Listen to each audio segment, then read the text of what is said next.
Hello to you all. Welcome back on the birthday bash in Central Europe. We would like to welcome in the show the Model Kit Hunter from Belgium. Hello. We have Steve. We have Dominic. The Plastic Alchemist is already in the house. And we have also Mel in the studio. Hello to you all. Hello. Good afternoon. Hello. Good afternoon. Mel, what are you doing? In Belgium Drive. It's building time, not eating time. He's stuffing his face. I'm a growing boy. Right. I'm working with Bob and Sue. Okay. Yeah. So after the end of last night's stream. Yeah. Oh, nice. You're in there? Can you? Yeah. Mel, Got my watch cut, my first sort of like skull down. Got my watch cut, my filler texture on it so it grips the paint really well. Then obviously there's this one here. Yeah, Nice. not quite sure about how that one's turned out, but I'll roll with it. So my job today is to get these painted up so they're ready for weathering tomorrow. And hopefully by the end of the stream, I'll have a piece that's drying ready to be completed. Great. And at this moment, we have already 21 viewers. Nice. And, Well, come to all on, the folks. viewers- Let's do a like spike. Hit that like button. Yes, hit that like button. We need enough Don't like let you buttons. on only 10 likes. Okay. Let's see at the Model Kit Hunter how far he has. Hey everyone. Well, as I already mentioned during the last stream in the YouTube chat, I am right now busy with the Typhoon fuselage. As you can see, it is stuck together, but it needs a bit of clamping because, as I remembered on the Baron Spirit, it was the same thing. There's a slight warp in the mold, but nothing that I can handle. So with that basically drying out, I'm now working on the subcomponents such as the nose cone and of course the lower fuselage part.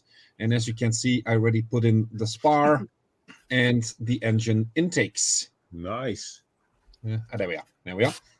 So what I'm doing now is continuing with some small paint jobs, such as the red part. Fine. While one of my kitties is coming to say hello. And continuing to spray, and I'm down to my second NATO black can. So it definitely takes up a lot of paint. Okay. But enjoying it so far. Nice. Then let's go to the 48-minute building from Dominic. Hi, Dominic. Hi, Stefan, and everyone. I this morning I was in the part 6, and I paint them again red. And I was not happy with the color, and then I taped everything, and I paint a little black. I had a little bit trouble with my tape, and I had here all black stripes on it. It was not what I want. And I painted again red, and I fixed it. And I fixed this little point, this silver color, and he is ready for clear coat. I do the flat clear coat from Mr. Hobby spray can. I do that outside. And I make this morning this little stand. And then I can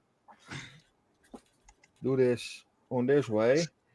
Then you have a little stand for the drone. And what I want to do, I want them a little bit on this way. Just the point a little bit to the top. And I hope I can fix it. Nice. Looking good, Dominic. Yeah, thank you. Let's see at the Plastic Alchemist. Welcome in the show. Thank you so much. How's your progress going? It's going fairly well, not as quick as I would hope for, but at the moment, cockpit is in, all nicely weathered, and all the things sorts. Wings are glowing, as you guys can see, all set up. So hopefully by the end of the stream, I'll have this all nicely sand, all the seams sorted, and wings in place and ready for primer. Great. Fingers- It's looking great. Thank you so much. Let's take a look at Steve. If he's already here. Sorry, yeah, I'm already here. There he is. I'm just posting. Where am I? So, the main fuselage and wings are on.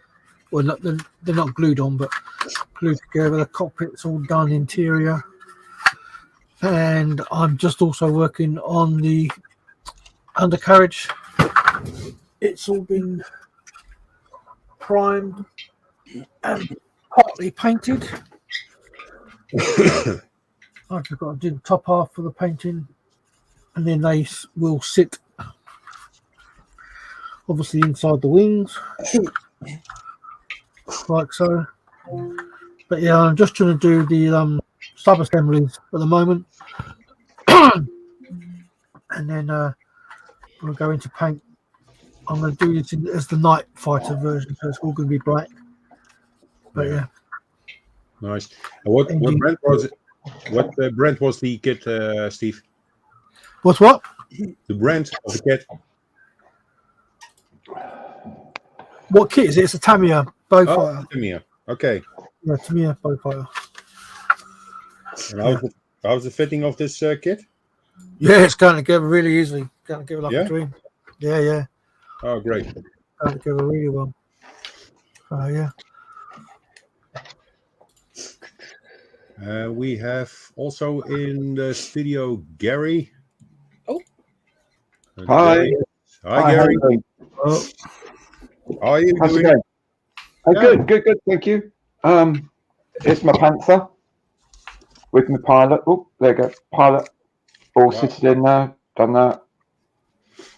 So yeah, going together. The kit's going together really, really well, I have to say. Putting the two fuselage halves together, they just went together. No nonsense. So that was quite impressive. The only weird thing is under wherever it is, the tail planes.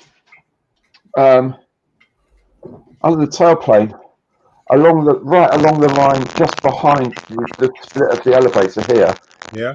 In raised text is copyright RVMM LLC 2004 China, which you then have to get rid of if you want to not have that on your model. Isn't that nice? Couldn't put it on the inside of the fuselage or anything like that, could they? Oh, no. Had to put it under the tailplane. You can guarantee, that that's some designer going, I know exactly what's going to wind them up. Totally. Yeah. And let me get this right. It is somewhere which is like when the model's made and put on display, it's clearly visible. It's not under. No, it's the underside of the tailplane. That's the tailplane. Two halves. No, one side, port side and starboard side. This is the starboard side of the tailplane on the underneath, on the elevator. Right Mate, check your audio settings. We're getting a lot of static on your mic, dude. You might have a loose wire. Okay, well, I will do that. It's like your mic wasn't plugged in properly or something. Yeah, that's what it sounds like. It will need to build. From my humble experience. No, it sounds exactly like that. Okay. Talking away, mate, but we can't hear you, Gary. Well, Gary is working on his audio. I can show you how far I get in the meantime. The cockpit, the inside. I've placed the decals on the instrumental panel.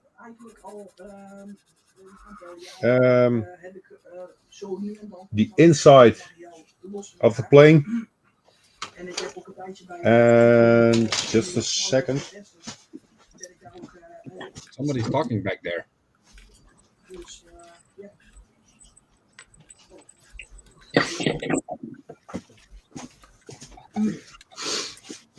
Try again, Gary. I've tried a few settings. Is it coming through now? Beautiful, mate. Beautiful. Yeah, beautiful. Yeah, you can hear me. Don't say beautiful. Yeah, nice, clean, You know no it's not. static. Good. What That's was it? good. Rogue Leagued? I don't know. I haven't plugged it back in again. I then just went into the settings here on the StreamYard thing and told it what microphone to use and stuff. So just running on the laptop microphone now. Okay. You know what? So am I, and I've got to say, they're quite good mics. Yeah, they're not bad. They're not bad. Yeah. The only reason I had the other thing is to do the webcam-y thing down that way to show what's going on. But that's all. I don't have that. If I have that audio on that mic, get incredible amounts of feedback, echo feedback. I mean, just incredible amounts. So I don't do that. Yeah, I have to use directional mics for filming in the studio. Yeah. Because I've got no sort of sound control here. Yeah. I use a lapel mic when I'm doing stuff to camera most of the time. You see, I did that, but Yeah. what you call it? I had a wired lapel mic, and everyone who knows me knows I'm up and about the studio, and I completely forgot I was wearing it. Yeah, and it was wired straight into the camera, to the tripod. My God. Oh, yeah. And so I've got a set of Rode wireless duos, are they? Right, yeah. Wireless goes. Uh-huh. Yeah, but I just haven't got myself up to the stage of sort of integrating it into my filming yet. Right. So I've just got a shotgun and go off that. Yeah. Oh, that's getting fancy, man. I mean, radio mics, you know. You'll be able to make up it's either that or I'm going to keep taking out like £400 cameras.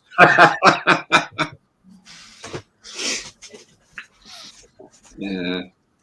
To be truthful, I don't see that much improvement in going up to the really sort of pro stuff. I mean, once you sort of get into a basic sort of get yourself a decent mic, you know, you spend 30, 40 quid on it. Yeah. After that, the improvements are negligible because anything you gain, you lose because you don't have the proper cabling, you know, the loss of cabling, you know, the sounding, your sound blankets and all that sort of stuff. Yeah. True.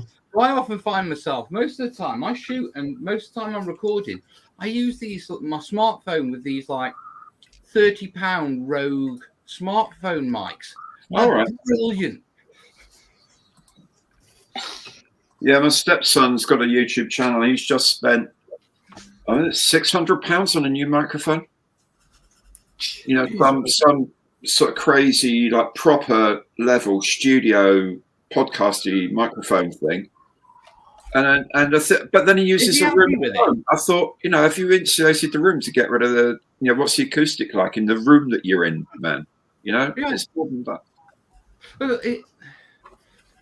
Well, I forget the phrase for it. Perhaps the chat knows what it is. Yeah, but the term of where you make gains, but you don't really make gains, if you know what I mean, because of everything else that, you know, in military terms, it's almost like a prophetic victory. You win the war, but you don't gain anything. Yeah, it's kind of like a law of diminishing returns, really. Just spend more and more money and you get less and less from it, you know. The incremental difference is less and less. Yeah. To be fair, the guy's got 250,000 subscribers, so I can't knock him. Yeah, but then again, I've got 190,000 subscribers and I'm filming my entire setup on a 90 quid smartphone with a 30 quid mic. Brilliant. Love to hear that. So it's what you call it. What's he do, by the way? Is he a Minecrafter or something like that? No, he has it's called Joe Blogs, his channel, and he used to work in banking years ago, and he just talks about stuff like the economic impacts of, say, the war in Crimea or Chinese interest rates, some political decisions. You know what? I think what you call it. I think I've seen some of his stuff. Yeah. He's got quite a sort of a cultured Merseyside accent, if you see what I mean. He's quite good. He is a very, very good speaker, and he properly knows what he's talking about. The boy's daughter, and he's quite funny with it. But yeah, he's good. He's good. I mean, he's been doing it for like 2, 2.5, 3 years. That's good numbers. Then again, with everything that's going on in the world right now, finances, the future, people are really looking at it because the world is a bit cuckoo. Oh, yeah. Changing. Yes. Right, anyway, we've captured the chat too much now, mate. We better hand it back over to the host. Okay, Mel. That's okay. I was actually enjoying your conversation, so... Yeah. Yeah, but we don't want to get into real world stuff, and we're verging into like normality and the stuff that we do this stuff to get away from that. Well, yeah, that would never do, man. That would just never do. Let's be honest. Yeah. Let's go to see some comments.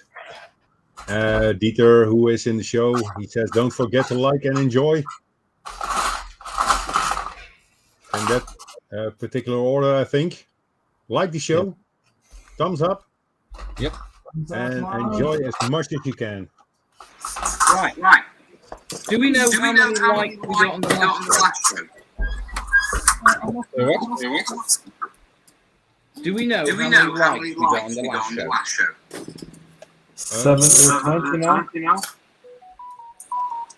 There is something with the sound. Somebody having their YouTube channel on?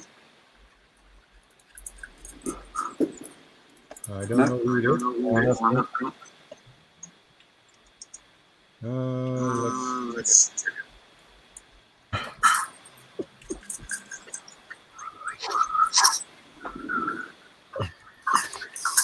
It's still now. Yeah. Hello? Yeah. Still here. And now we have still. And yep, now it's gone. No, it looks like it. It is at Gary. Gary, you naughty boy. Yeah. I've put him on mute and now it's gone. What did you say, Mel? I was just saying, how many likes did we get on the last show? Did we hit over 100? 119, yes. Someone put it echoing again. We have still get some noise in the show. We've got feedback from someone. I can't see it now. How many likes we have? 22 at the moment. We have 39 likes in the last stream. How many? 39. 39. Okay. And in this stream, still none. 22 so far. 25. Excuse me. So far. Okay. Right. We need to smash that then, don't we? 30 people watching and 26 likes. Yeah. Yeah. Woo-hoo. All right. First thing we need you guys to do is start sharing the link to the stream. Put it on your personal Facebook. Put it on your socials, your Twitters, your Twitters, whatever you're using. Yeah. Let's get some more people in here. Let's get the party started. It's a Saturday. We're hobbying. Life is good. Now we have Wayne Cooper in the show. He says, watching the show and some rugby whilst my models dry. Evan Williams, good afternoon all. And Dieter says again, like, and go, go, go. Metal Medics. You have Henk from the Netherlands. He says, good luck and have fun. Hi, Henk. John Marley, hello, Central Europe. Mark Thompson says, hi, Al. Hi, Al. 18 model airplanes, good morning. 6:10 a.m. here. Rise Design, hello, everyone. By the way, isn't it changing daylight savings time in the United States this weekend? It suddenly hit me. Okay. And price and design. I'm making where you at in the West Coast. John Marty says 20 likes on YouTube. We're down to 29 now. And someone on YouTube. Wayne Saunders echoing. So it's not echoing anymore. Is Gary still muted? No, I'm not muted. I've just disconnected the webcam completely. Yeah. Oh, okay. Okay. Making model airplanes. Watching from Southwest Washington State. Right, I'm cool. I'm down by Eugene, Oregon. Woo. Nice Pinot Noir. Anfield Road layout in the loft. It says hi, Mel. Hello. And totally scale models. That's the link for the Just Giving page. Yep. Don't forget to go to the link. Click on the link. And donate. And donate. And we are currently at 28%, £1,126 raised so far. So thank you very much, guys and girls. Wow, Oh, nice. Thank you. Thank you very much. Going great.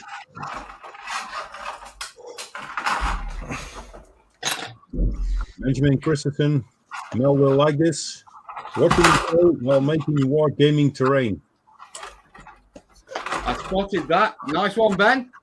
Good to see you here, buddy. Regular from my crowd. He's a regular all round, I think, our Ben is. Right, I'm going to do a little bit of filming while you guys go through the comments. Yes, I've got things to do.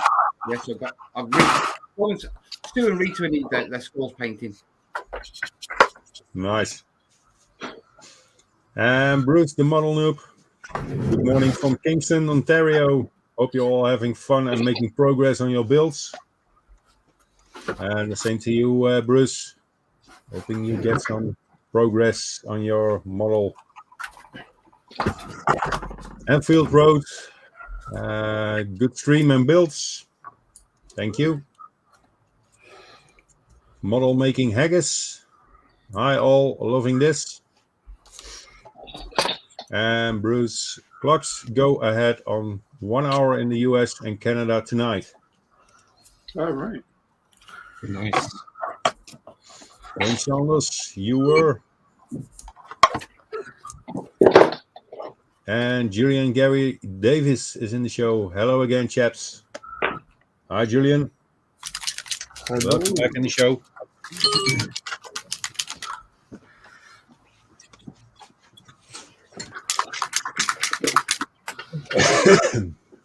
I'm back. Sorry, I had a phone call.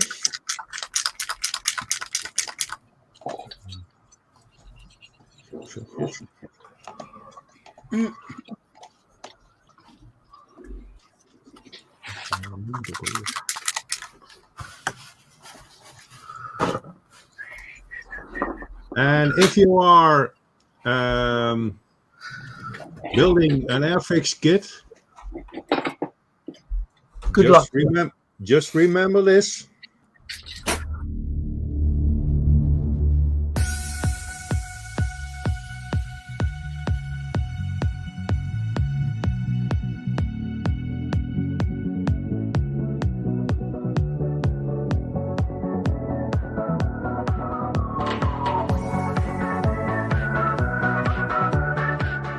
Don't forget, if you're an Airfix Club member, you can donate your flying hours to Models for Heroes.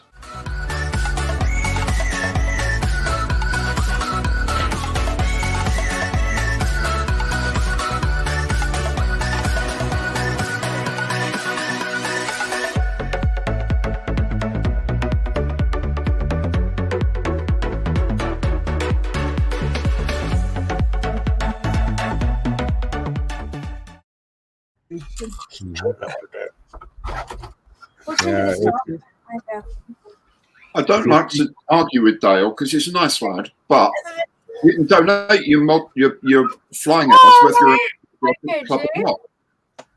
Yeah, not bad. Sorry, Gary, what did you say? Well, Dale just said, remember, if you're a member of the Airfix Club, you can donate your flying hours. Doesn't matter whether you're a member of the Airfix Club or not, you still get your flying hours on your box. Yeah. You can still donate them to Models for Heroes, whether you're a club member or not. Doesn't make a difference. Absolutely. In fact, if you're not a club member, that's a really, really good reason to donate your flying hours to Models for Heroes. Yeah, right. Can't use them otherwise. As I say, I like Dale a lot, but sometimes it does talk rubbish. Bless him. I still have a lot of Airfix kits among my stash, so I'm gonna go through them in the coming days and look up for the points. And they will go to Scale Models for Vets for further processing. Yeah, from what I remember, I think they give them quite a good. I don't know. Someone can probably tell me better. But I've got a feeling that Airfix might actually do a slightly better deal with flying hours than we would get as members. They give them a bit more for the points, as it were. I suspect, but I don't know for sure. I do suspect that, that they have a deal with Airfix about it. Yeah. Yeah. So we encourage everyone in the Netherlands to either give them straight to Models for Heroes or give them to us so we can give them to Models for Heroes. Excellent. There you go.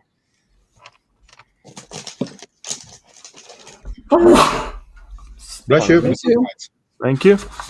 Well, I have some coming from Portugal, some chaps from Portugal, and then send a few as well to Model for Heroes. Oh, super. Nice. Great.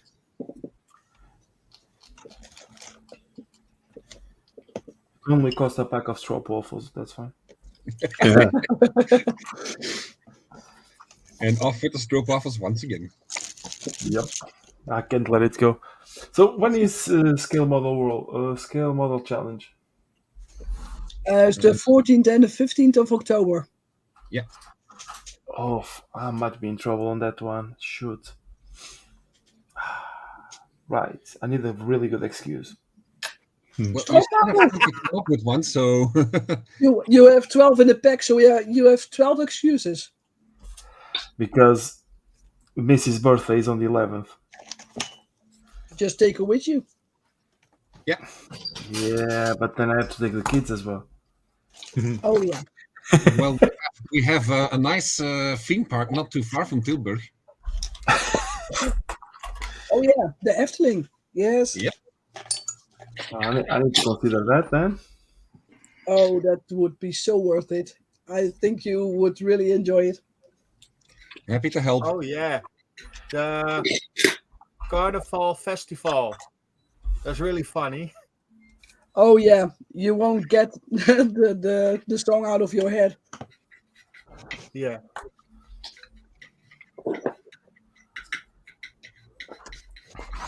Need to start looking into that then. Tickets and all those things. Well, as the guy says in the Moana movie, what can I say? You're welcome. Thank you so much.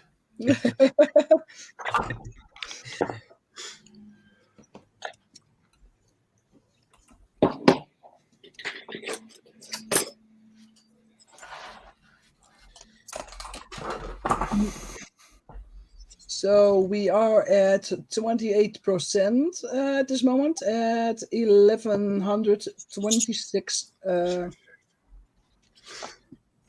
pounds. Does anybody remember how well we did last year? I don't know. James, if you're watching. I know that we passed the goal, that we definitely went beyond that, but I have no idea how much it was. It was 3,600 and something. Yeah, that was the total with the auction, right? Yeah, I think the total figure was around that. Mm-hmm.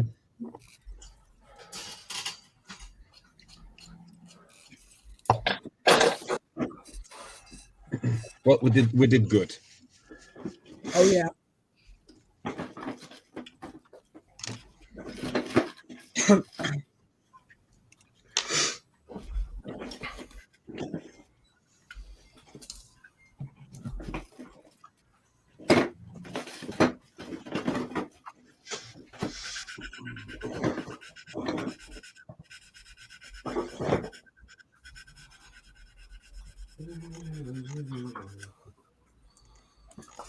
So sorry if we didn't read every one of the comments, but Julian says, hi again, chaps. Hi, Julian. Hello. And John Marley says 1:30 a.m. in Newcastle, Australia, the newer castle for the chaps in the UK. I see. Talk. Yeah. And Scott Cross says, yes, it's the time switches tonight. Yeah. And Neil confirms that it was £3,600 last year. So let's try to go for that. And we also have the auction and the flash auctions. So we will get there. Yes.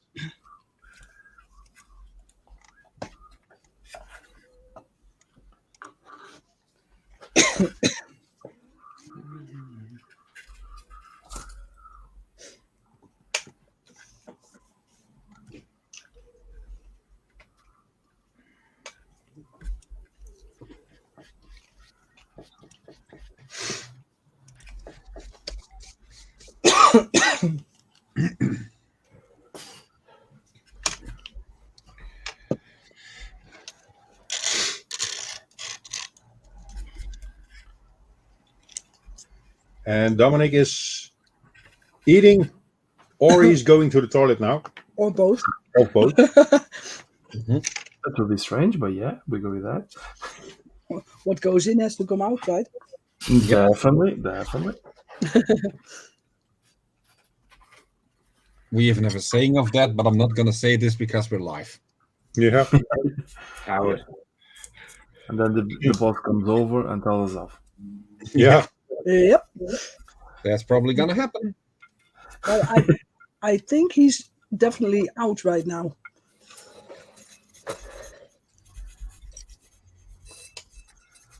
He was not doing so well. Yeah, it wouldn't sound very well in the morning. No. Yeah, I basically pulled an all-nighter, and I think he's paying for it right now. Yeah. Oh. He's a silly boy.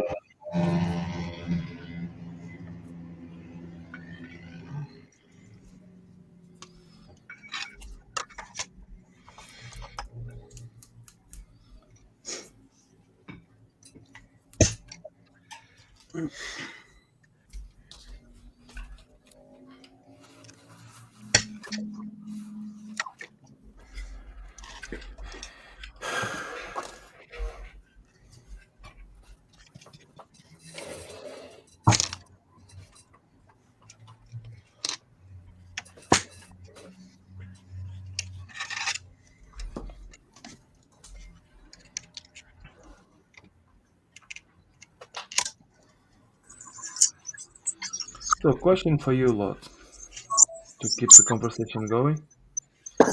What would be your dream model that if you could, you would get it?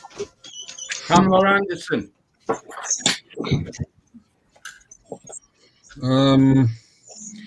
I would have to go with the scale model of the Flying Dutchman as it appears in the movie to match the Zvezda Black Pearl kit.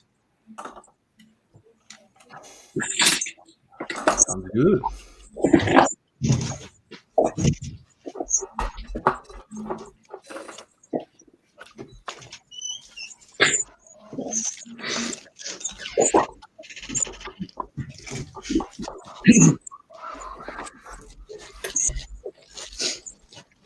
Let's see. Malcolm is in. He says, back at the bench to carry on with the Nashorn.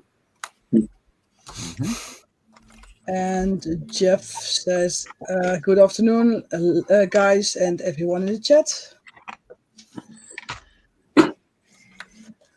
And Wolf Dave says, afternoon, peeps. Hope all is going well. Thank you. I would say that everything is going well, yes.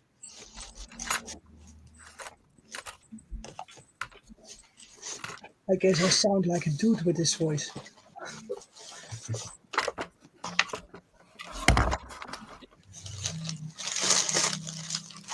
I'm only buying that, Miranda, if you can grunt like one. If I can? Well, remember when I did my Unleash the Beast? Oh, yeah. That kind of sound. I cannot do that. Okay, so you're not a dude yet.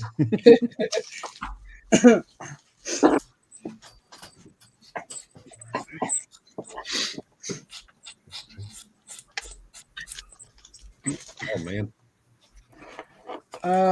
Just to answer your question, John says my dream kit is a Caldercraft 164.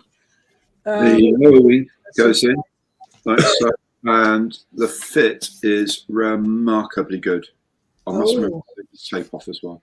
A wooden shit. Wow. Yeah, I'm getting the same experience right now. I mean, it's the second time that I'm building this kit. And despite the warp of the upper fuselage, it snaps together so very good for the rest. That said, Miranda, you were reading the chat?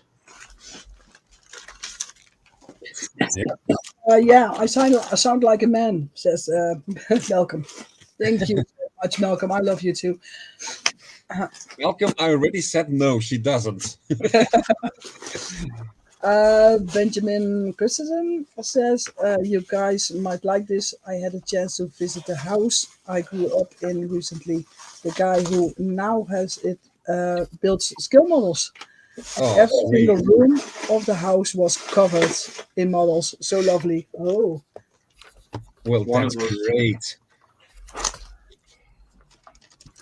Robert James says, my dream kit is Armortech Tiger. And you says, afternoon all. And Neil says, I worked for a Dutch company based in Heerenveen. Coming over for a wedding in a few weeks. Oh, great. Cool. Then you can enjoy the stroopwafels before everyone else can. I consider that another incentive to come in October. Yeah, absolutely. Well, I'm only going for the stroopwafels, nothing else. Well, you got to start somewhere. Yep. And I'll come with the Belgian chocolate, the Belgian beer. So let's have a great feast in the studio. Yeah, why not?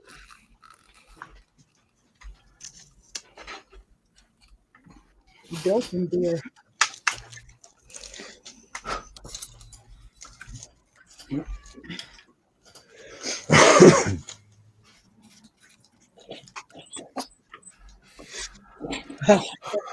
Oh, they are always going on about those waffles. Did you ever had one, Neil?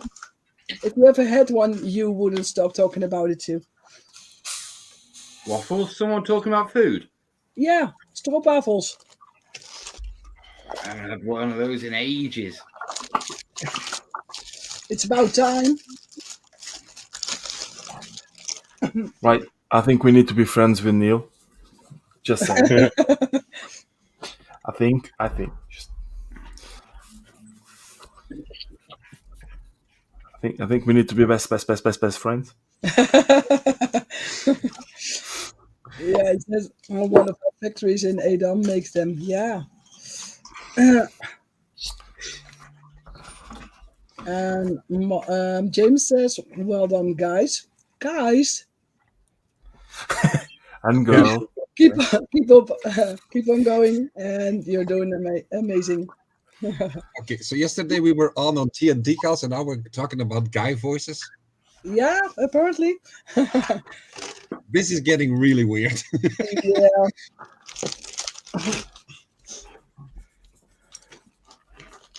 So Waffle James says, "Hi Gary, nice to see you here." We had a small chat about the links you built. Indeed, we did.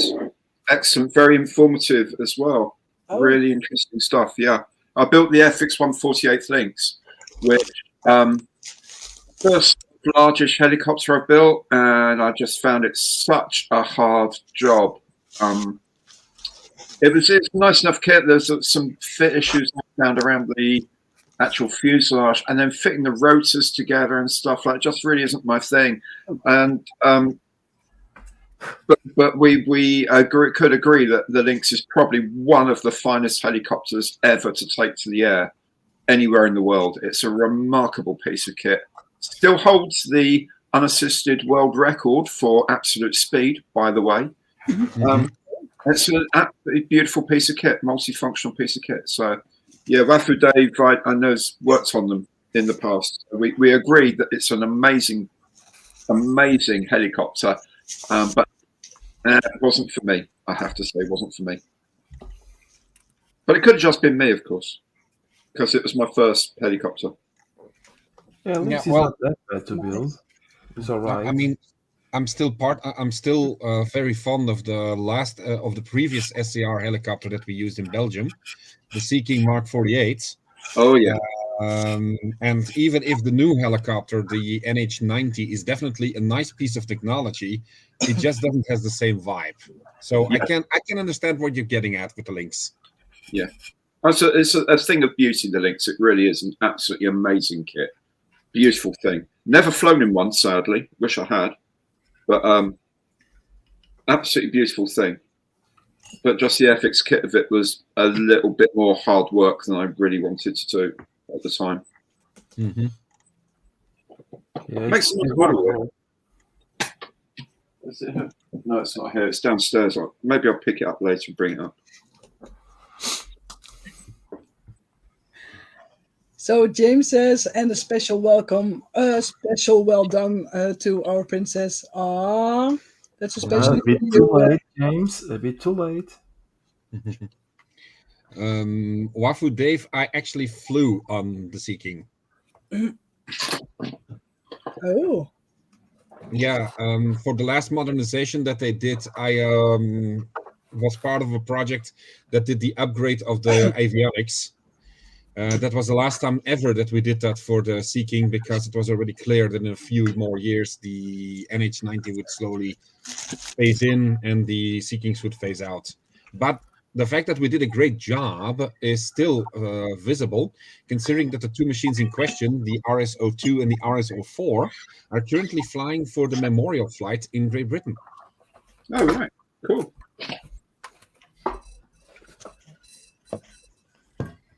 We call him Ditopedia.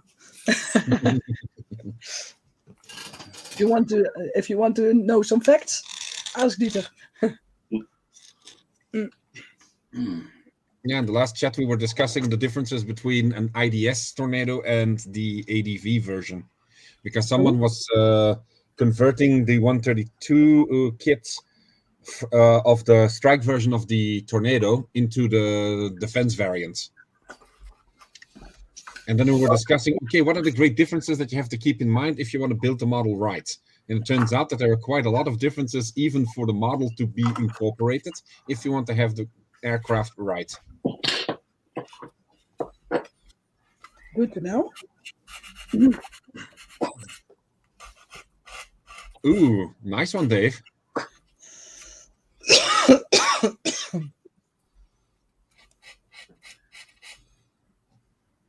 Oh, John says helicopters don't actually fly per se.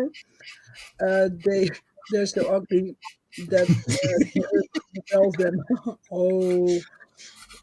Yeah, there is some truth in that. I mean, Even people that fly with helicopters call them coffee machines, but flying coffee machines for a reason.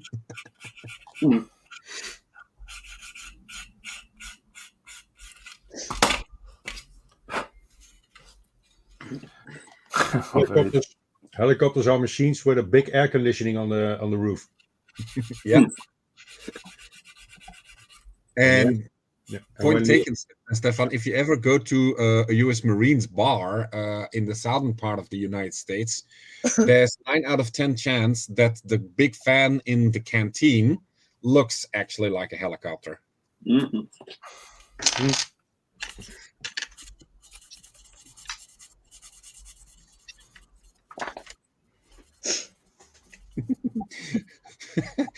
Oh boy. The Royal Marine Taxi Service. Oh. Yeah, but his 2 last comments are hilarious. How very dare you? Oh yeah. Inverted egg readers. Yep. There we go.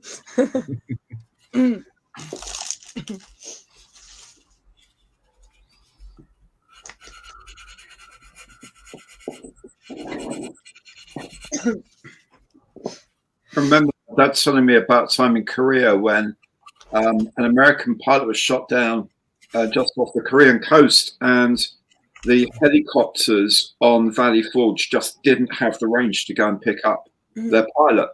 So they sent a message over to my dad's carrier, who sent their Sea Otter, and it flew a long, long way, landed in the water, picked up the American, brought him back, and actually landed him back on his own deck as well.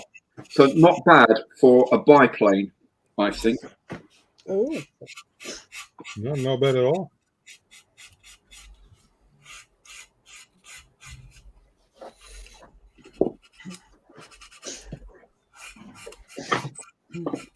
Although photographs of a biplane seaplane landing on a deck do look rather odd. Presuming they've remembered to put the wheels down, of course.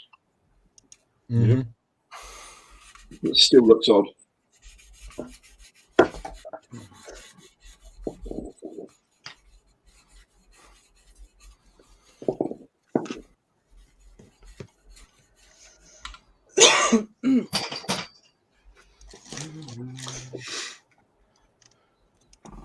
So 48 people watching.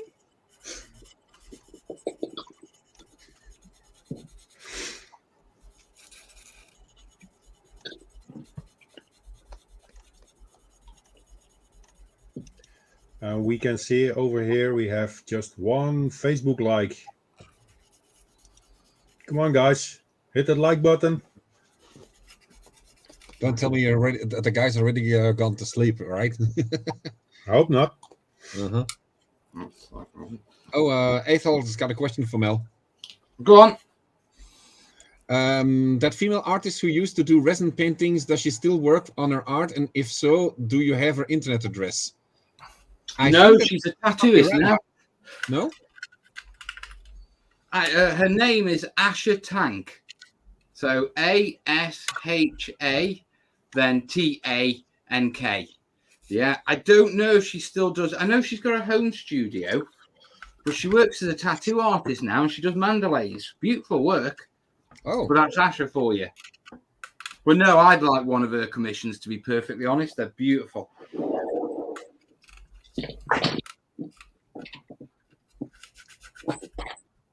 Sorry, I can't help better with that one. Mm-hmm. Well, if he looks her up, then there's a good chance that he'll know if whether or not she's still in it.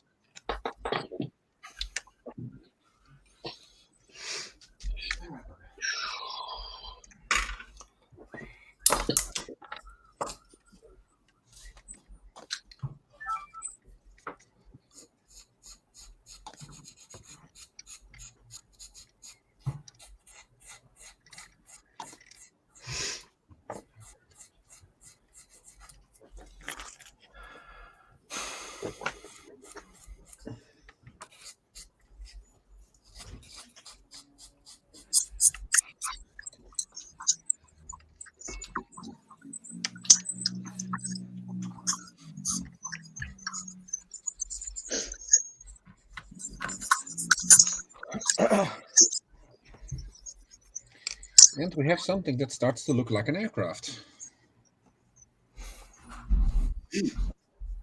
Mine does too. Nice one. Here I got just a big torpedo-like thingy. Yeah, it looks like a nice cigar.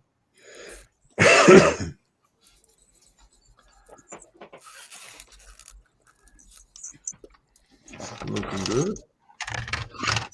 Hey, stay here, you. You're not qualified to fly yet.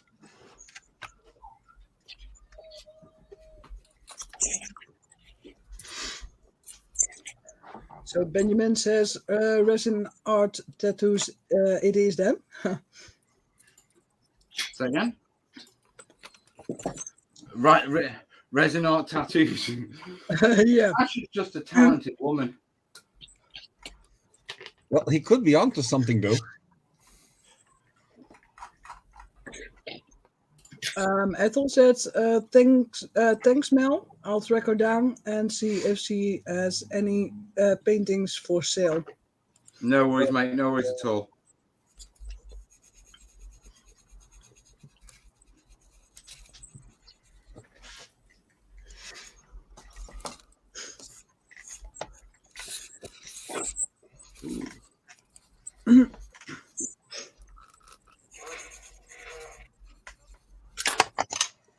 Whoops. That was a flying clamp. We talked about that yesterday. Yeah, but they're still alive and kicking, apparently. Ah.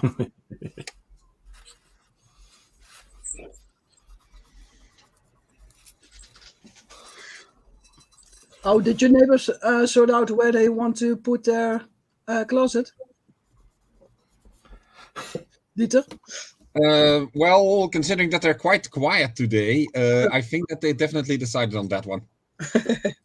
Or they kill each other on the process. Yeah. Oh, yeah. Well, so far I haven't heard anything, didn't smell anything, so let's wait for at least 24 more hours or something and see what happens. It takes a couple of days before you start to smell it. Well, that's the point, yes.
Morning, Dogsaurus.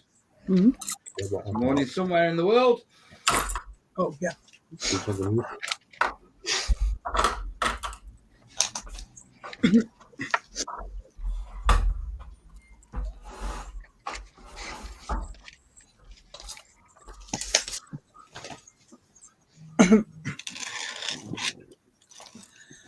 Do we all remember the tune from the coffee break, or do we need a reminder of that? Is that a rhetorical question or An Yeah. actual question? Let's go to a coffee break, guys. okay?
Hello, everyone. Gilbert here, Red Dragon Model Works. I was honored when Mr. James Skiffen asked me if I would record a little tips or technique video for you guys during this 48-hour build. And I kind of struggled on it. At first I was like, well, what can I show these guys that they probably don't know already? So I came up with everyone knows I airbrush. I primarily use an airbrush. I primarily use a Badger Sotar, an Omni 4000 for their Chandler. Some use it in the UK, know it as the Apex. The Patriot. I have Iwatas, I have Microns, I have all that stuff. But my primary use is this guy right here for most of what I do. What I want to discuss is trigger control, muscle memory. Now, a lot of guys, and throughout the years, I've taught this to people, and it helps. What a lot of people fail to realize is it's muscle memory. The finger on the trigger, and as you pull back, it's muscle memory. So I tell people, take a couple of minutes while you're sitting down, you're watching a video or something, and just move that trigger back and forth. Just sit there with it, back and forth. Put some water in it. And just do this. Whoop. Just do this slowly, back and forth. And I can see the stream coming out. And what this does is it reteaches, it reinforces that muscle memory from here to here, and how you pull it back and forth on the needle. Even I've been airbrushing since 1984 off and on. If I'm away from an airbrush for more than, I don't know, say 3-4 days, this is what I do to get that muscle memory back. I don't go into it cold and just, because there's where you end up having trouble with your control. So just before you sit down to do any kind of airbrush work, whether it be acrylics, lacquers, urethanes, whatever, just put a little water in here, in your airbrush, and just slowly go back and forth. Put a video on, listen to a song, 2 minutes, 3 minutes, and just back and forth. That's all you need. If you've been airbrushing, but you walked away from it, and you go in and you pick it up cold, chances are you're gonna get some spinning. It's gonna take a couple of seconds for you to get the hang of it again. But this way, it reinforces that muscle memory. I do it. Most of the people I know do it. That are in the industry, they'll sit there and they'll just get the feel back in there. I don't care how long you've been airbrushing. Muscle memory is a thing. And if you're away from something for long enough, your brain needs to click again with the muscle memory in the fingertip. It's just like, for those of you that shoot, muscle memory. That's all it is, the squeeze of the trigger. So just do this, back and forth with a little bit of water until the water's empty out of the cup, and just reestablish that finger control, that memory control, the brain to the finger to the airbrush, and you'll be a happy camper. The other thing I wanted to mention is airbrush cleaner. Now, everybody knows I make my own acrylic. Keyword, acrylic, airbrush cleaner. It's this. It's jokingly referred to as Jesus Juice. Thank you, Norm LaJoie. He's the one that named it many years ago. I didn't name it that, but the name stuck. And what it is 1 part isopropyl alcohol, 1 part windshield washer fluid, the rest is distilled water. You can add ammonia to it. Now, ammonia does not hurt your airbrush. It will not destroy the finish. Ammonia is probably the best airbrush cleaner out there. The problem people have with it is they'll let it sit overnight, and that's where you run into trouble. If you run some ammonia through it, it's not going to hurt it as long as you clean it out right away. I add a cap full of ammonia to my windshield washer fluid or to my Jesus juice. I also add sometimes a cap full of crud cutter. Those of you in the U.S. know what that is, crud cutter. I'll add a little bit of that into it and just shake it up real good, and that's a good for soaking the airbrush. So I hope you guys are enjoying your 48-hour build. Happy birthday to the Models Officer Mess, James Skiven. You honor me by allowing me to do this. Thank you very much. You guys enjoy your 48-hour build. Enjoy your models. Enjoy your models. Enjoy airbrushing, guys. Enjoy airbrushing, guys. This is Gilbert saying peace.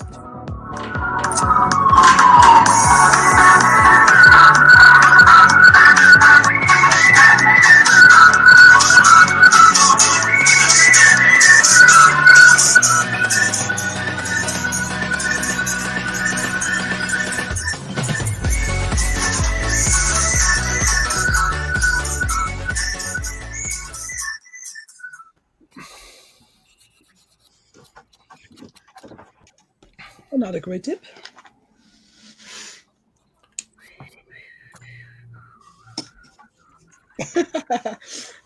That tune is sticky. Yep.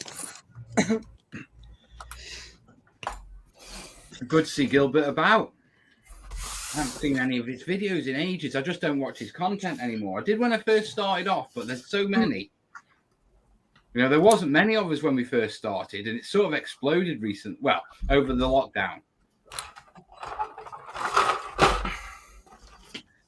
Miranda. Yeah. Gilbert, that is the man he make the figure painting. The figure painting? With the pan pastels, what I ordered. Ah, okay. I learned it from him. And it's for a live stream.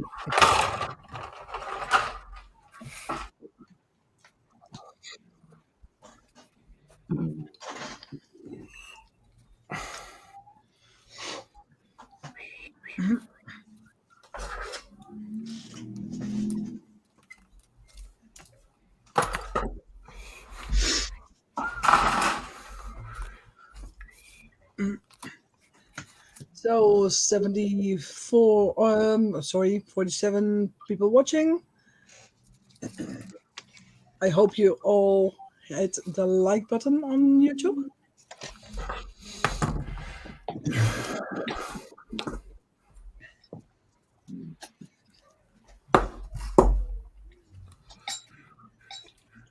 Uh-oh. I think we have a oopsie here. And what's the oopsie? I forgot to place the windows. These windows. Oh no, you didn't. Man. Yep. Ow, it's just All those windows are in. All those windows are in. except for that one. Except for that one. And on the other side. Uh-oh. Yeah, well, the aircraft is sitting on the ground anyways, right? Nope. Yep. This is well, if it's sitting on the ground, then you can simply say that they put it open to air the aircraft. Okay, yeah. Good excuse. Replacing flak damage. That's what they're doing. Yeah, Yep. all the other windows are getting the color of the hull, except for these two windows. One here at the radio operator, and one in the front. And so, yeah, the rest I put in, except for that one. Andrew says use some white glue across the window opening. Yeah, that could work. Oh, And- clear. As a matter of fact, Uh-oh, there's a light going on here. I got a solution. Micro crystal clear. There we Yeah, go. I was going to say that. That could work. Problem solved. Yeah, problem solved. No windows in it, but micro crystal clear.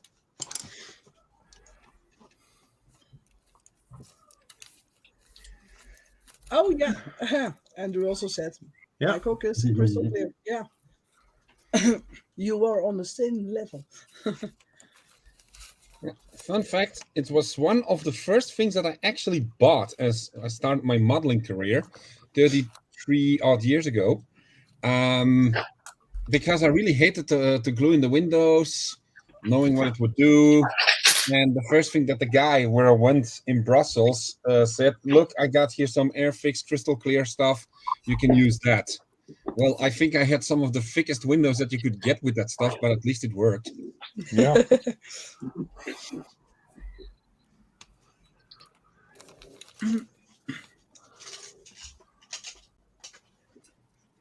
Do you guys never actually think of like painting the windows? Like painting like a mirrored effect or a sky effect or something like that using acrylics? No. Not really. You see, in wargaming, yeah, there's loads of things that have got lenses and glass and that sort of stuff on. And we paint them. Yeah. So we'll paint reflective effects on the glass rather than having clear perspex and actually being transparent. I mean, if you go large screen, let me show you. And this is going back some. This is going back This is going back 17 years because I painted this when my lad was in nappies. Yeah.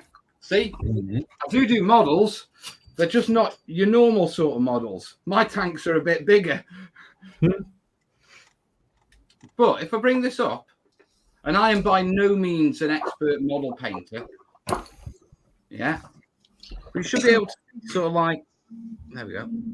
The lens right there, how it's got the blue hue and the spot. Yeah. And I don't even know if you can actually see it on any of these. Yeah, but all the sort of like lenses and everything are painted. So, you know, they're painted in like a dark blue, then highlighted up. Then we'll go in and we'll do like white little dots as light spots and stuff like that. I'm just curious if you guys did anything. Can you see it on the back of there? See the engine lights on the back of there? Oh, yeah. Yeah. Where's my finger going? Right, there's my finger. Yep. This way. There. Yeah, so we paint them. I was just curious if you ever have done that. Well, I heard of it, but so far I haven't done that yet. I think I've done it before. Yeah, as a matter of fact. Here I got one. Miranda? This one is the German half track. And in this infrared light, there was a clear from the clear sprue. I painted it smoke crystal black.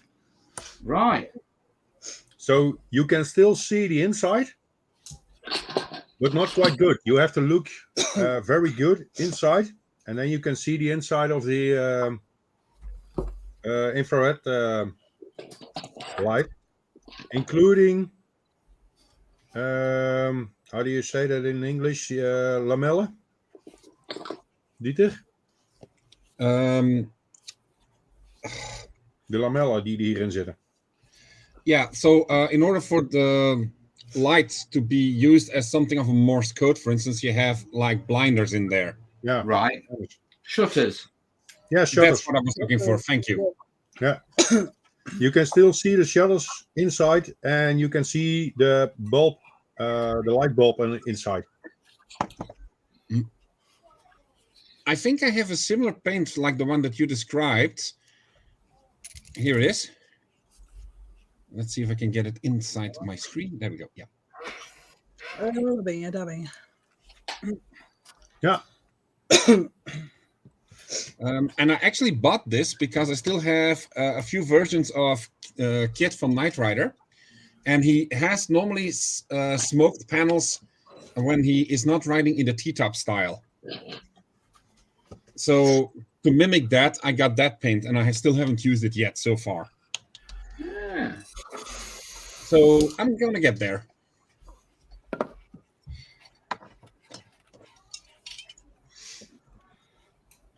So go on. Here's a question for us all. How many shades of paint do you think you've got?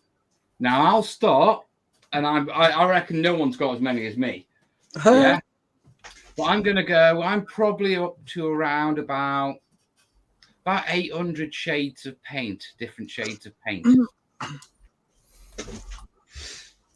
800. 800. I mean, I say that because I work with quite a few different modeling companies and that sort of stuff, including paint manufacturers. Yeah. And they send me their entire paint ranges. So I'm looking right now at boxes which have like, I know there's 300 in that one. I know there's 150 in that one. You know, I'm looking at how many is in that one. You know, this is the story of my life, which is just boxes of paints everywhere. So how many paints do you guys know? You know, this is just one of the boxes off my shelf. Yeah. Yeah. So how many paints do you guys sort of normally run with? I think I would have to say something like 45 to 60 at the most. I think I have 5 different brands. Yeah. I have the full collection Model Air. Yeah. I have I think 60 different bottles from Model Color. Yeah. I have a couple of start boxes from AK. 2 different ones from Green Stuff World. That's the little little metallic colors. Yeah. And then I have 1 drawer full with Mr. Hobby. A couple of bottles AK Real Colors. And then I have here Tamaya. 20. And I have all clutch paints, the metallic colors. Right. So you've got quite a range there then. Yeah, and I use oil paints. There's Van Gogh oil paints. Yeah. And I mix that with white spirit. For little washes, for make my washes. Yeah. And I have a lot of filters, pigments. Ik denk dat rond de 400 zitten. Washes, different brands with mud, sand, snow, and that's colors. That's more for dioramas. I can show you on the camera. Go on, someone flick him onto the camera. There he goes. Yeah. Okay. I change to this thing and then I can show you.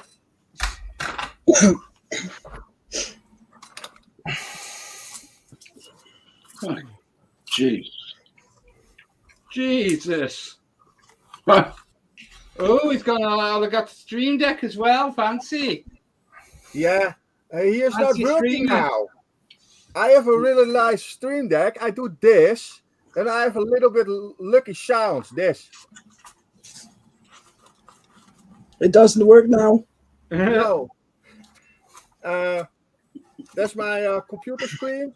I work with 2 screens. That's my model color. And I have here 2 things from IKEA. This all Mr. Hobby. And this all Tamaya. With AK metal color. Couple of colors from Citadel. Yeah, and I have here in my bag, I have here stuff for dioramas. Here's stuff for dioramas. I have here my extra cabinet. And then you have there a little stash. Your pile of shame. Oh, you see nothing. Look, that's my stash. And then I have here all my stash. And then a little bit of mess here, but that's not a problem. You see there my cabinets with all extra stash.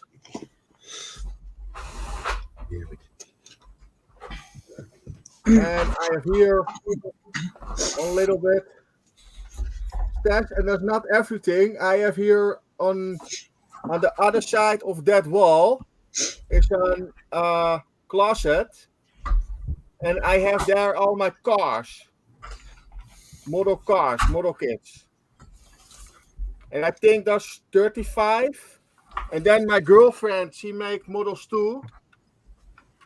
You got your hand in front of the camera. There you go. Yeah. Then I have my girlfriend's stash in the bedroom. She has 40 different cars, 116, 112, and 124 scale. And I have in the bedroom my Bismarck 350 scale from Revell with full PE set. Yeah, we have a hell of a setup, mate. I think that Dominique and I can compete when it comes to when we should be able to visit each other's homes. Who has the most kids in their living room and all that? Oh, we lose. Stefan and Miranda have more. I won't say anything. Okay, that sounds like a challenge. No, it's not a challenge. How about we just interview Solomon then?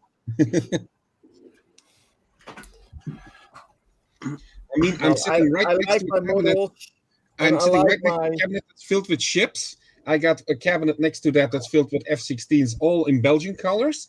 Next to that is another cabinet that holds additional Belgian models. Next to that is my Navy cabinet and my Phantom cabinets. If I turn around in the other on the opposite end of the room, then I have my single builds, my F-14s. I got two more cabinets that all have Russian aircraft in it. And on top of those cabinets, I have spaceships. I have additional aircraft. I have cars. Yeah, I think I have a lot. You think? I think, yes. You never have a lot. Yeah. Never have enough, I agree there. No. And whoever says otherwise, just cut them from your life. You don't need that negativity in your life, mate. Agreed. Just going for a toilet break. Back in a sec, guys. Okay. You want the music? No, I'm good.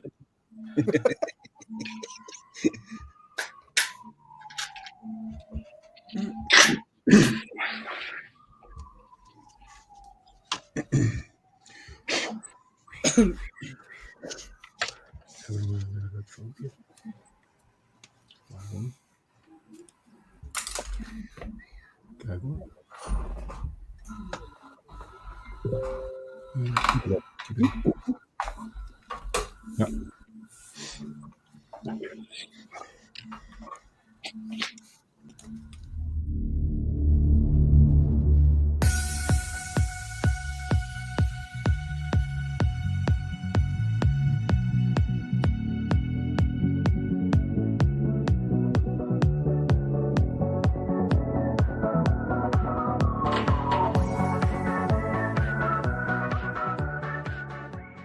Well done to everyone involved. Keep it up.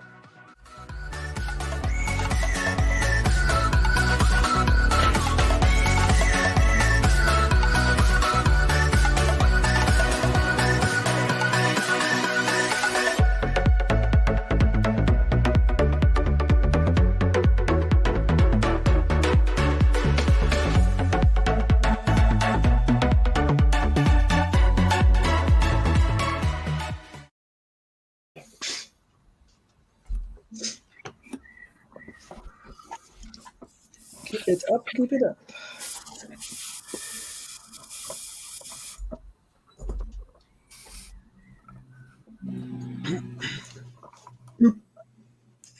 And here we have Carl. Hi, Carl.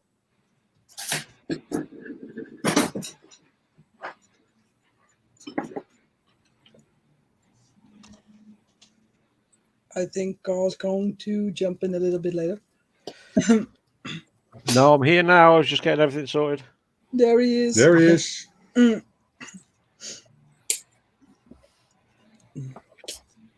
Hi, Carl. Are we all getting on? You all right? Doing fine. You? Good. Yeah. Not Surviving bad, on not tea and bad. stroopwafels.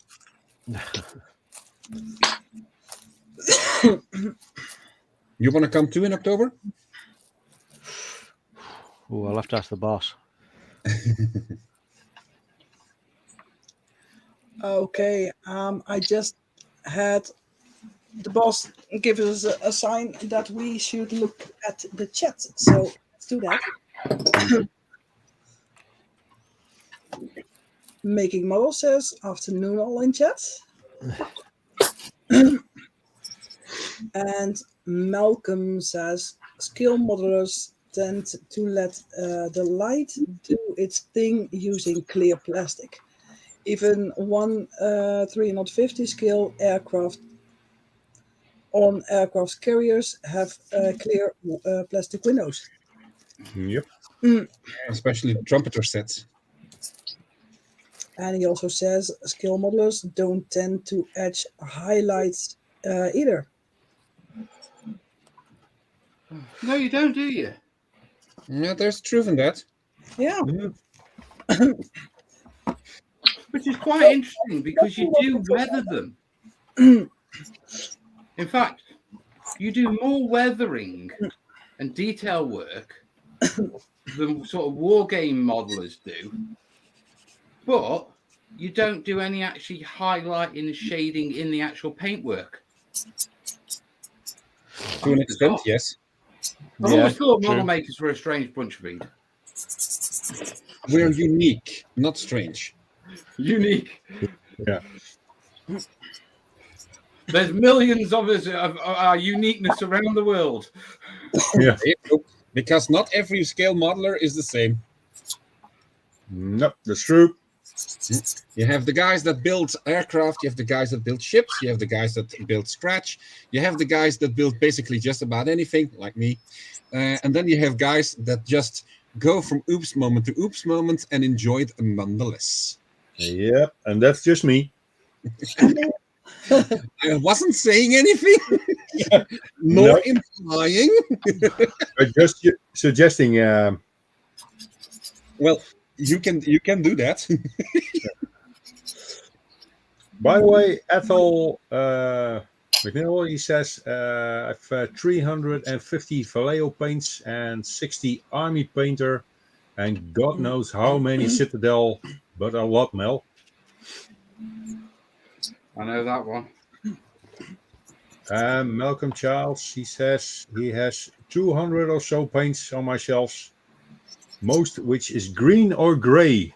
Vallejo and Tamiya, and my favorite Army painter speed paints.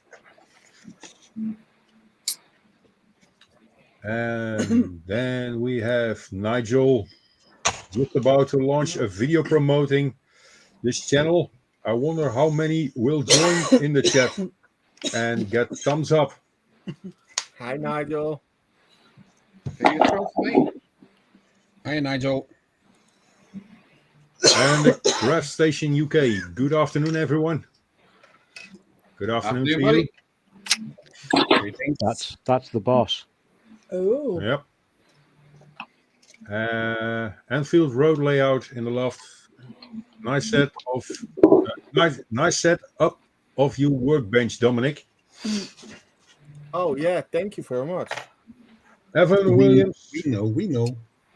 I've seen model shops with less stock than that.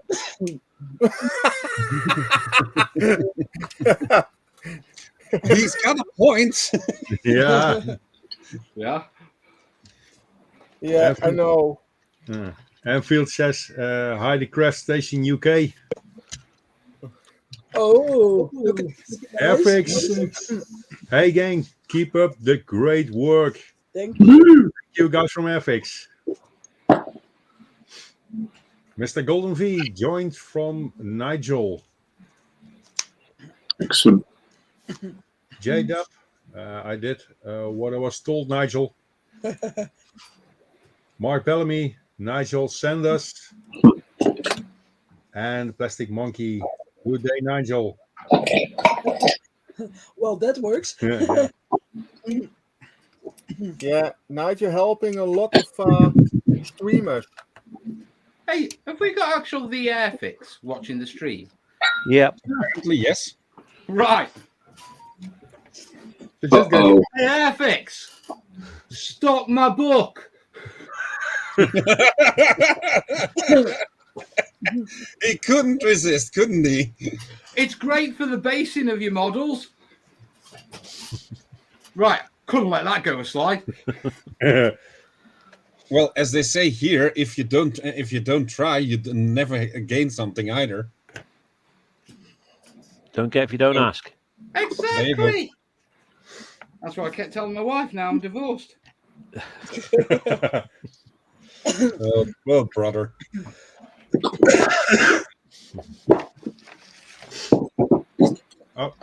Is someone playing the tune for any instance? Because I'm hearing it all of a sudden. James is saying Dell is Airfix. So we didn't know that. Well, never mind. James says, hi Dell, thanks for popping in. It's great to have you here. Noted, Mel. And he says, Dale says, noted, Mel.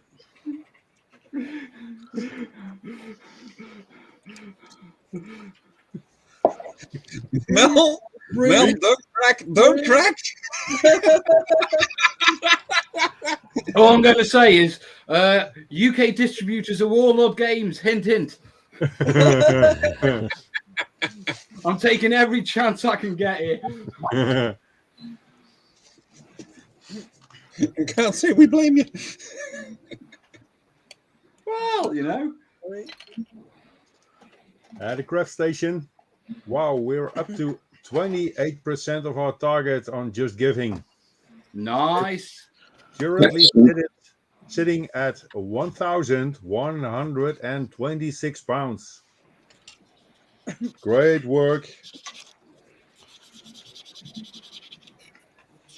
And keep up the good work. Yes. And a message from Nigel. Nigel says, hey Dale, my Spitfire parts arrived this morning. Thank you. Beautiful package tool.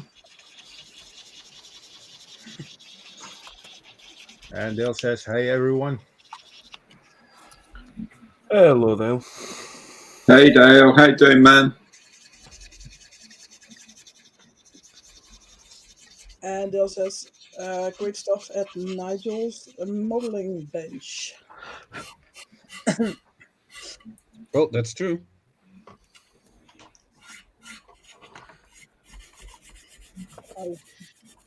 I know that somebody else is building the Tornado. If they are using the big decals for the bottom end, put them on before you do step 15A and step 15B, because if you place them, you can't put the decal up. Fair warning.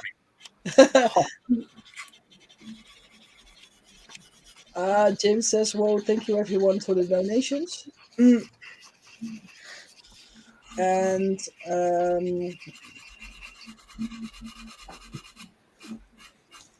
Bill says, great to be involved to James.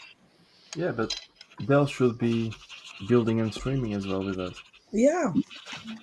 Yeah, Dale, why not streaming with us, mate? We can send you the link, no problem. Yeah. I'll stream, yeah. I'll jump out if needed. Johnny Well, says, what you should have done is got Paramjit on there streaming him building the test versions of the Gannet for later in the year. Oh. That's what he should have been doing. Streaming an engineering test kit or something like that. That would have been cool. Yeah. You'd have a few followers then. Yeah, that's a good one. That's a Oh. good one. He says You just need your hands though. You don't have to see your hair. You just have to see your model. Yeah, you just need the hands.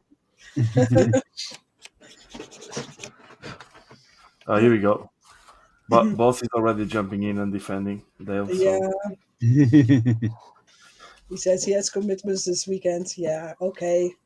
Sorry, Dale. We all have commitments this weekend. Maybe next Definitely. week.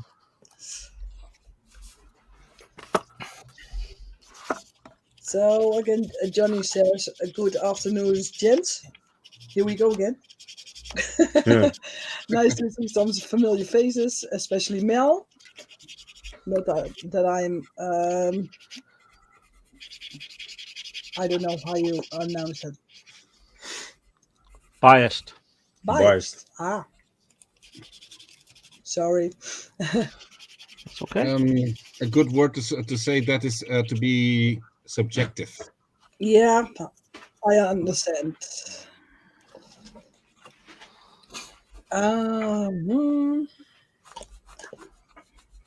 Phil says, "Good to see you on live stream, Mel." It's good to be here. It always is. And Phil says, "Afternoon, all." Afternoon, Phil. Junkers 87 canopy masking on the way. It's a challenge. Ooh. Definitely is. Who also had a challenge with masking? And what skill model was it? The Blindham from Airfix 172nd scale. Oh yeah, the Blenheim, because it has a lot of windows to cover. Yeah.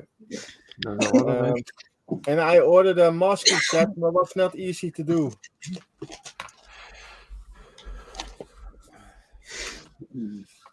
I have that model. I'll show you. My model is finished for now. Uh-oh. Did we have a routine? Nope. Oh. All went well. Very And nice. there's a little stand. And I set them down and only the stand, I paint the stand. But I have no idea of the color. And I wait till the little putty is dry. This little bit. And then I paint it, sand it down and paint it, and then he's done.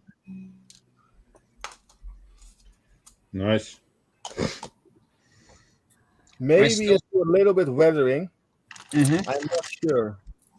Well, considering that those fire beasts were basically, cannon fodder, you definitely could do with a lot of damage and weathering on those things. No, a little bit dust. That too. They were used in hot and humid environments, though, mostly. Yeah. Yeah, I am finished for now. Just I look for something else. I was years ago. I start a 1/32 scale from what was the brand? Edward. And maybe I can fix this now. I am now in the mood for modeling. Okay, great. Now I have John Miller in my head. Thanks a lot. Yeah.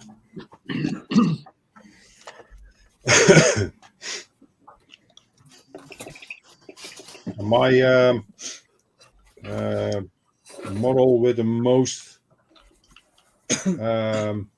masking was a model I built last year on the 48-hour birthday bash. Maybe you can all remember the F-35. Yes. Yes, definitely. Yeah. There was a lot of masking on it.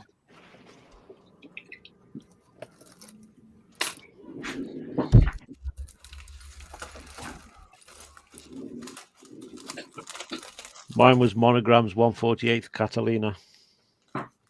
Oh, yeah. Oh, The back bubble where the guns are. ooh, yeah, that's a lot of masking.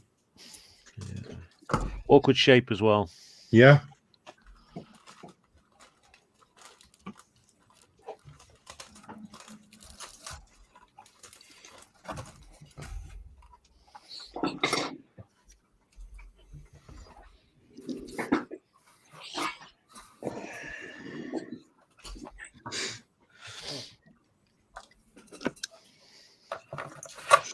Yeah, I modified it to look like the Catalina from the film Always. You know, the one that scoops up the water. Yeah.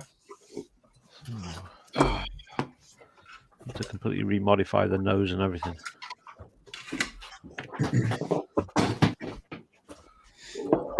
A lot of work. Yeah.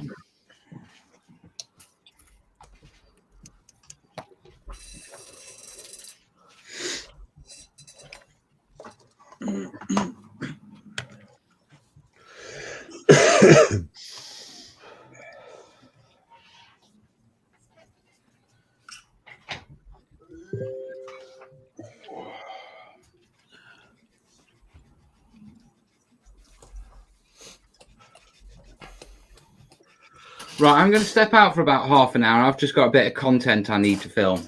Yeah. No worries, Mel. Problem. Yeah. So I am around and I'll be back shortly. I've just got to get cracked on with this, and then as soon as I've got it done, I can jump back in. Okay, no Okay. problem. See you Right, later, see you mate. shortly, guys. I'll leave some space for someone else if they want to jump in. Ta-da. Later.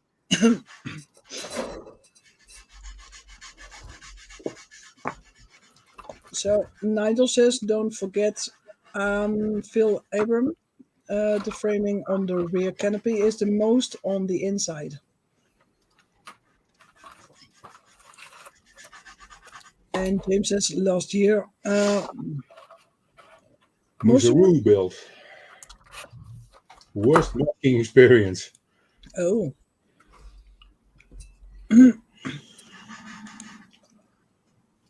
And some people were sent by Nigel.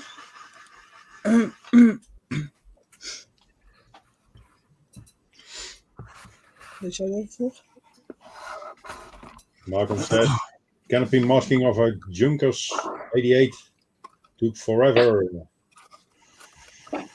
I'm not exactly somebody who uses a lot of masking so far, but on some occasions when it comes with the kit, then yeah, I'd make use of it. I mean, it would be a waste not to. So for instance, I have masking sets for the Mill MI24D Heinz from Eduard that I'm going to use. And for the Italeri version of the F16A or B, I have a set. And I should have one more. Let's see if I have it here. Yeah, there it is. And I know that definitely is going to give me a lot of heartache. It's the masking set for the B29 Super Fortress. Oops.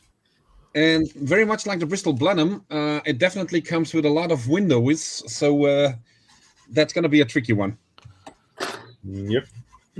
Especially since one side will be the B29 Enola Gay and the other side will be the box car. Nice. Yeah, so 2 aircraft and 2 atomic bombs aboard. She was definitely loaded.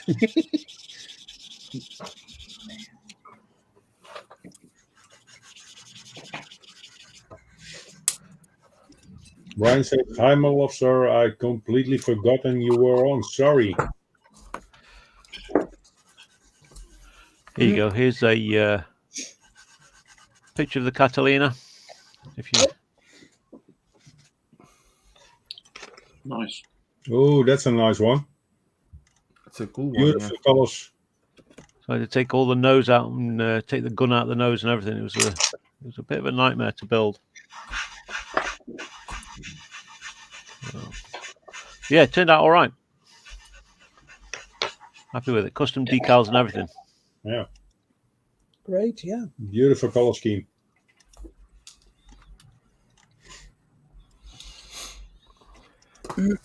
And James says, no worries, just make sure you don't miss the auction. Yeah, that's very important. I hope there's a flash auction in this block. There are a lot of people that were sent by Nigel, so thank you.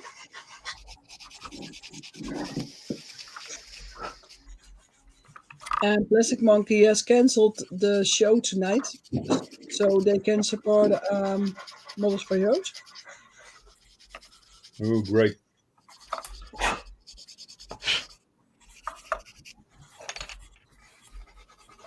Thank you, Plastic Monkey. And Nigel says, that's a shame, a Plastic Monkey. I was so looking forward to working on the boat. Not. Yeah, she's doing a body build. Of a buddy build. Well, they can pick it up next week, so that's not exactly a loss, right?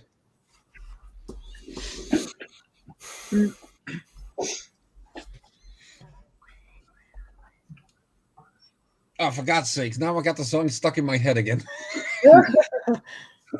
And it's back. Oh, come on, don't do that. Don't do that.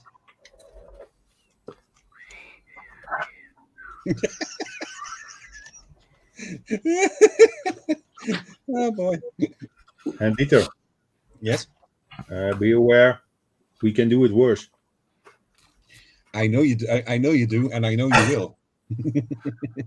We have the buttons here. Not quite yet. Well, just don't push the wrong button. No, we have more buttons, but all with the same song in it. Oh, God.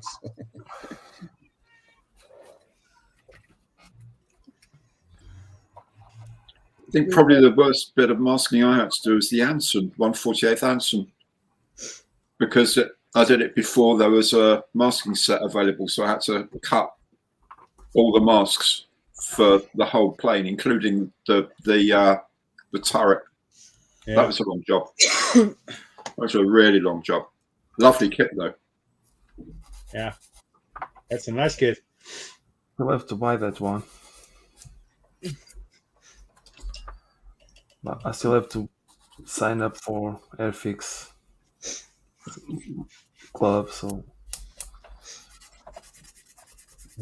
By the way, while I was at the convention today in Antwerp, I was very overjoyed because one of my regular decal suppliers, Decal, is going to issue later this year the latest anniversary tale of the 349 Squadron, F-16, of course, and the first set for the A400 in Belgian colors.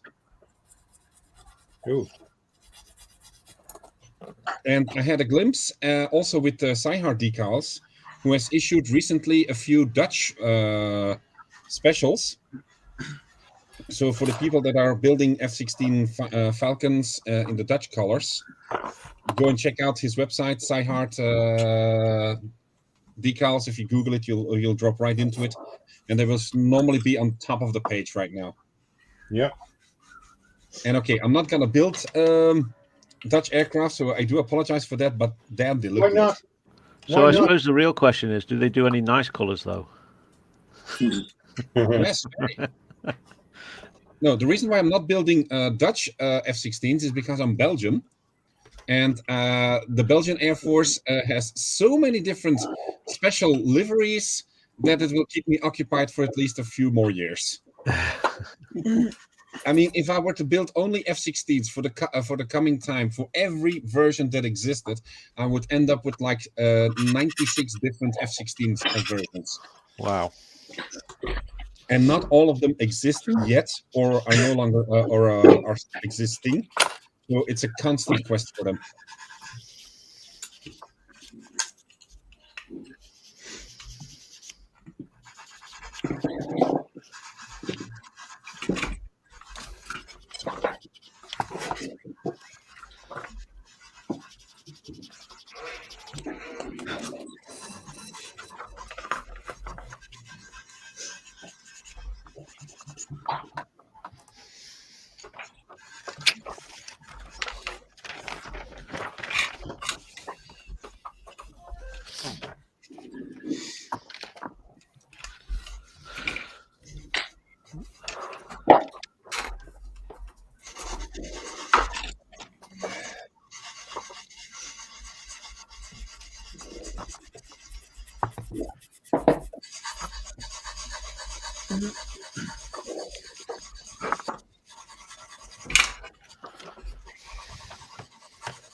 By the way, Miranda, Yeah, I'm seeing the figurine that you're painting. yeah, Does she have blue or green eyes? I can't tell. green. Oh, they're beautiful. Thank you.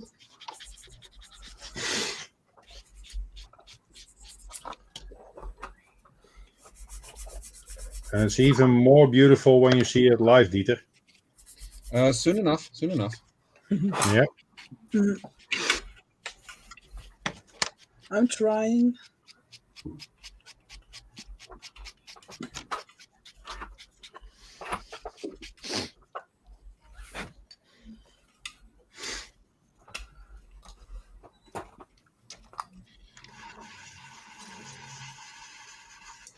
She's better in painting now than in talking. Oh yeah. Considering that she has a more strong voice right now, yeah.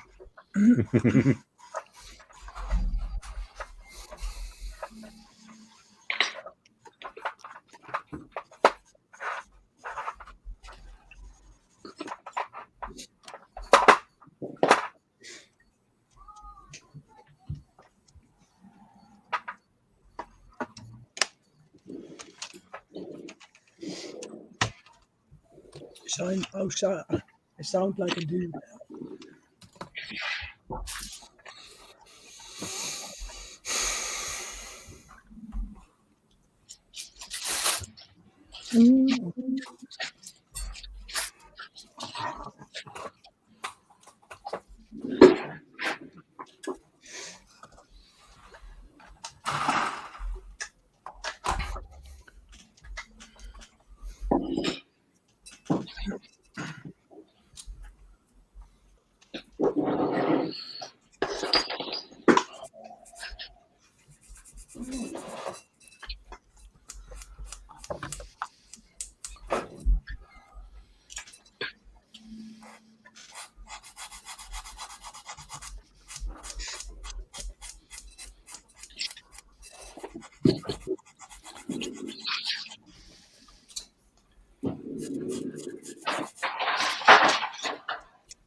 And talking about a little bit of music.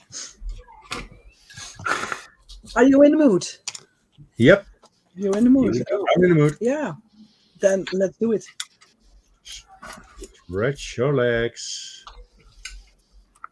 and get some coffee.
Hello, everyone. My name is Rick Lawler, and I'm a skill modeler from the United States, and I'm very pleased to be participating in this year's Models for Heroes. I will be joining the 48 and 48. That's where we'll be building in group builds, 48 scale kits over 48 hours, and that should be a lot of fun to do that. A lot of this is going to be aired online, so we'll be able to watch each other do what we do over the course of the weekend. I was also asked if I could perhaps put together a small video here kind of describing some tip for scale modeling or techniques or something like that. And so I thought about it for a day or two, and quite frankly, I don't know what the one tip would be except for to say, enjoy what you're doing. There are so many aspects of scale modeling. There's so many different avenues we can go down to, subjects to build, different methods and things like that. Just find what you like to do that really gets you motivated, and keep doing that, because it's the joy of scale modeling that has brought me back to it for, over 50 years, 55 years. So, yeah, that's my number one tip. Just enjoy the hobby. It's a great hobby. There's a great community of scale modelers out there. If you can get to some of the shows, like I said, the community is great, very supportive. So that's my basic tip. Just get the most out of the hobby you can and enjoy what you're doing.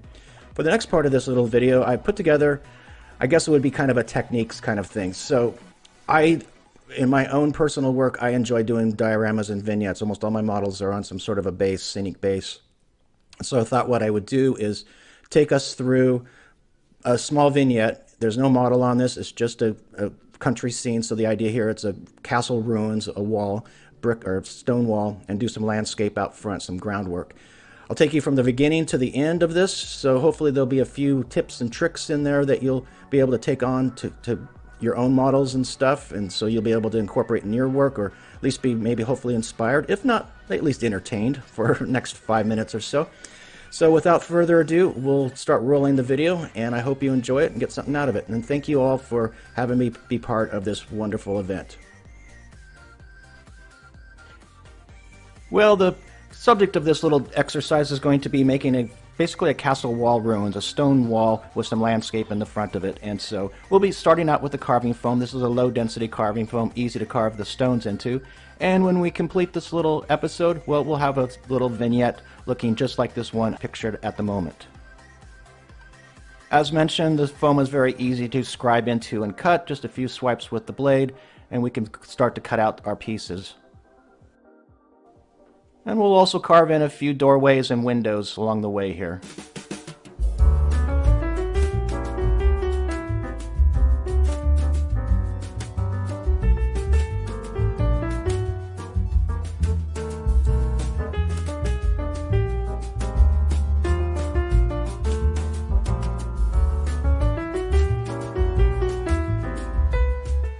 And now we can start to add our surface details. Well, no matter what type of a pattern you choose, whether that be the stone pattern we're doing here, or perhaps bricks, or any other type of surface pattern, it's always a good idea to give yourself just a little bit of a template to follow, just so everything stays nice and straight, and your pattern doesn't wander around.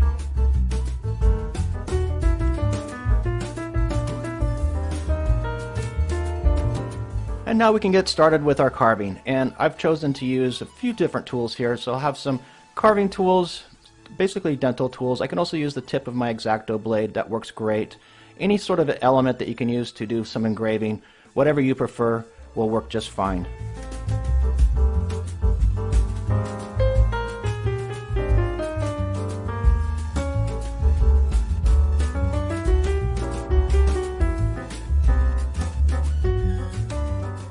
Now with that facade complete, I can attach it to a foam base. That will be our groundwork. That will be the basis for our groundwork. And we're ready to do some landscaping. When it comes time to do the groundwork, well, there's a number of different ways we could do this. You could simply just go outside to your garden, grab a handful of dirt, and glue it onto your base, and that's perfectly okay. In this instance, I'm going to be using this acrylic paste, basically brushing it over the surface, and I'll use the colors directly as they come from the can here, and just blend them together a bit just to get a very natural looking earth tone.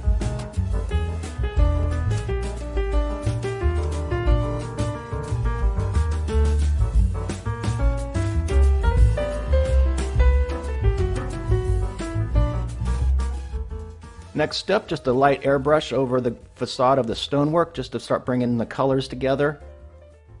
The airbrushing is followed with just a quick wash of inks. This happens to be a burnt umber color. Just a quick wash really brings out those details and shows those textures on the surface. And then continuing to work with those textures, I'll just spend a little bit of time just pointing out individual stones here and there, just adding a few colored pops, just to really bring this facade to life. Next up, we'll add our greenery, and these are just very small tufts. These are the grass tufts, also available from a number of different companies. You could use static grass, your option, your choice, however you want to decorate your scenes and vignettes.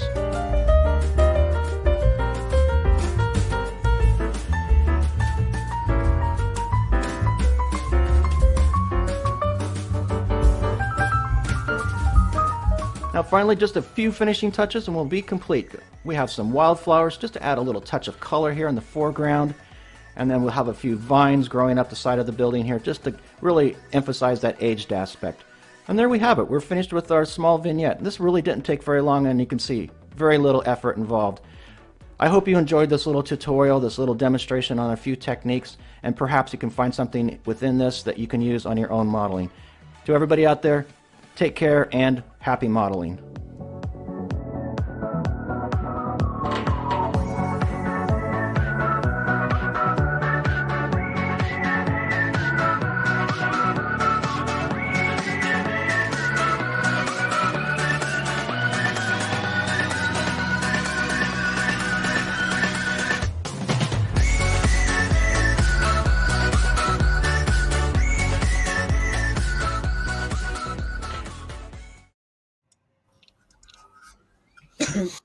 And we are back.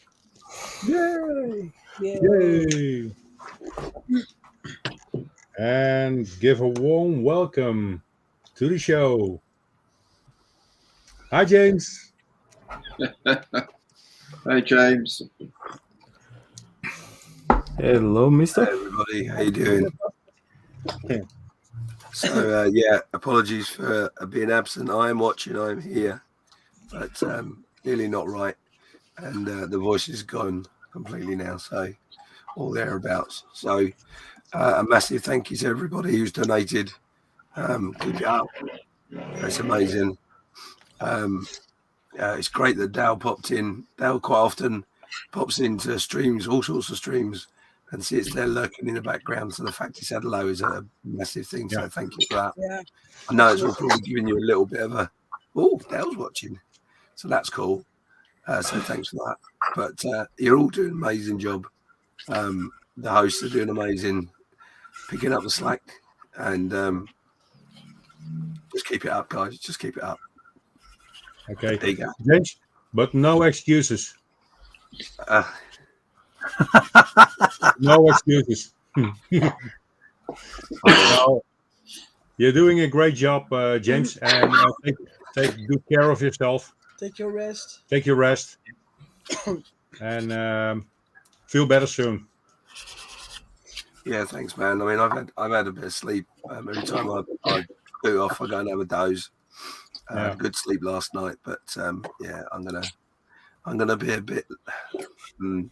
I'll be here, but I won't, if you know what I mean. But anyway, I know it's in safe hands, and you got 62 people watching. Thanks to Nigel for doing the video. Really appreciate that. The community has been absolutely fantastic in sending people this way. So a big thank you to everybody that's done that. We put a post. I think Carl put a post up earlier saying such a thing. So yeah, thank you everybody. It's it makes me all warm inside to think people are willing to do that. Because we've all got our own things to do, but it's such a special event, it's such a special cause, and everybody that gets involved is great. And you know, there was a comment earlier from someone I'm looking, I can't find it, but saying that they really liking the videos and stuff of the little tips, and they really, everyone that I ask has come up trumps. A couple didn't, but that was because of their schedule. It was a late thing I thought of, but they promised to do it next year. So we've got some really big names next year who are going to do some tips and videos and stuff. So it's a format that's going to stay. I'm really enjoying it. every time I watch them, it still makes me feel the same as the first time I watched them. It's really, really awesome. So anyway, enough of me talking, because I do want to have a voice by the end of the weekend. Didn't think you were going to shut up.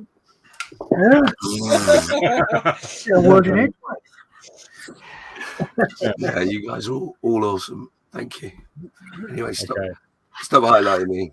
I've not got my makeup on. Oh, is mascara going to run? We're still seeing your good side, James. Oh yeah, sorry. There you go. There was a good side. You still here? Bugger off. Stop hovering in the limelight. Me. That's all that. Yeah, it's all about me. Yeah. We love you, but Yeah, well, you know, what can I say? There's no I in me, apparently. Oh. there's a mean team. Oh, look at his proud face. Oh, that bottom lip wobbling. Oh, I'm having a wobble.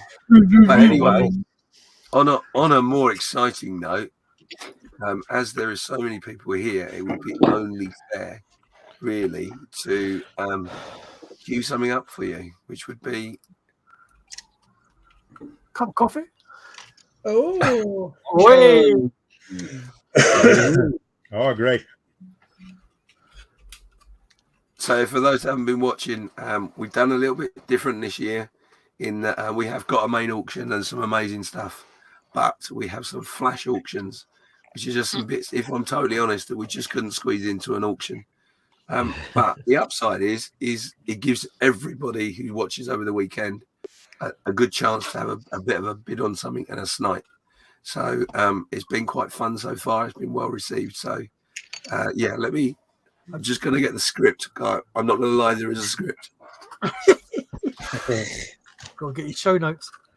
Show notes, yeah. Right, okay, so yeah, it's that one. Right, okay, I know what it is. So what's going to be up for grabs?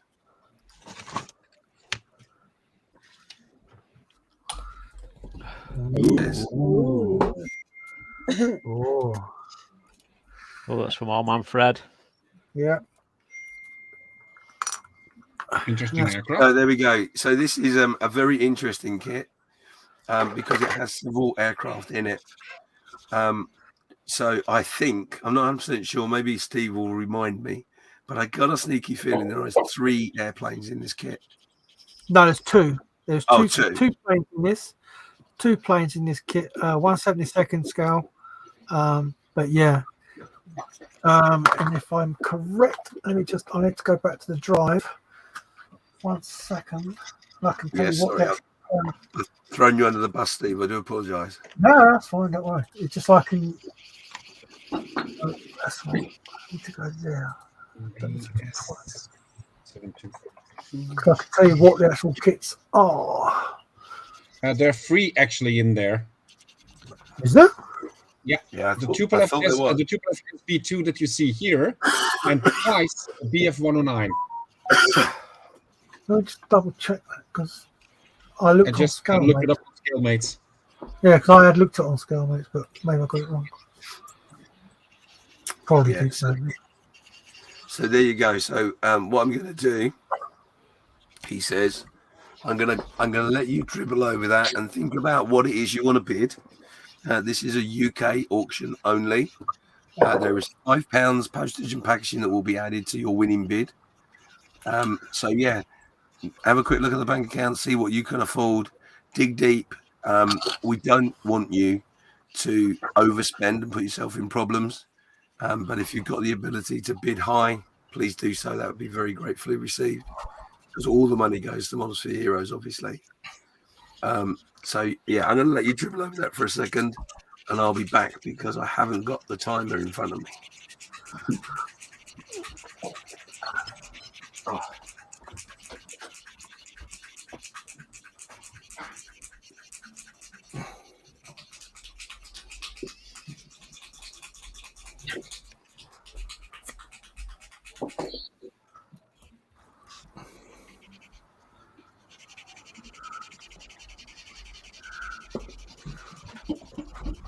Yeah, it is right. Yeah, because it's 3 planes, but it's 2 different types of planes. That's why I was confused. So it's a triple of SB2 and then 2 BF109Es. Yeah, it looks like an interesting kit. I got to be honest, because when it was first suggested that this would be donated, and I hadn't seen this kit, so I had no idea. I initially thought it was 148, but it's not. It's a 172nd. But anyway, right. So what we're going to do is some rules that there are in relation to this auction. Please be aware that you are liable for postage and packaging on top of what bid you make. I do also want you make you aware, and I'm going to give you a couple of minutes if you need to do something about this. But we are obviously streaming into the Facebook group and on YouTube. So, we're not in a position effectively to share the Facebook group, etc., as well as this right now. So what does happen though is that if someone bids in Facebook group, it will come up in the chat, but there is a time delay, and there is a time delay on YouTube. So if you are wanting to snipe, i.e. get in there just at the last minute, be careful and be aware that might not work. So what's going to happen is I'm going to type into the chat, timer starts, and then when I you'll hear the timer because it's right here in front of me. You've got 5 minutes, and I will count down that timer for the last 5 seconds, and then we'll type in end. Okay, so it's when it appears in the chat end. That's when the timer comes. So if your bid comes in after that point, you don't get it. Okay. So you got to be a bit smart about it. There's about a 5 to 6 second delay on YouTube, and I think Facebook is a little bit larger, but I'm not 100% sure. So just be aware. And I will adjudicate the auction, and what I say goes. There is no arguing. If it shows something different on your screen, okay, that sometimes does happen, but I have to go with what I've got in front of me.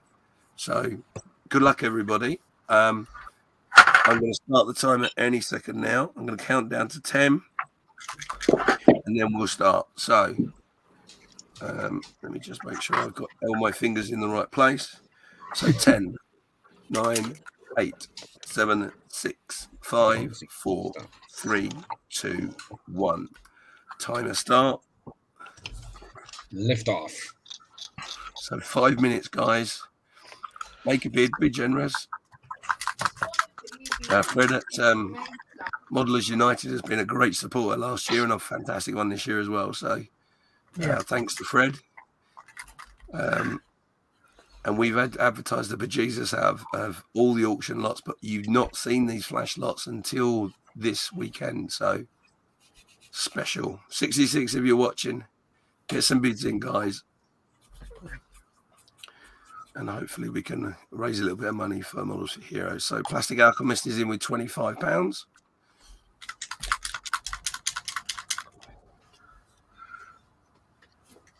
Come on, guys, get your bids in.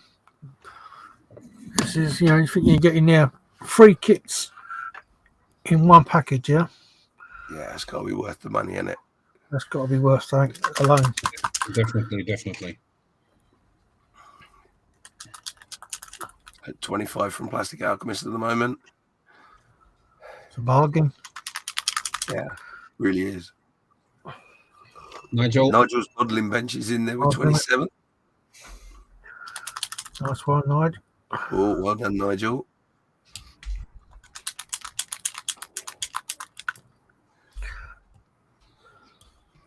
So you've got 3 minutes, 29 seconds. Oh, Plastic Alchemist is in with 30. Oh, I think there might be a battle.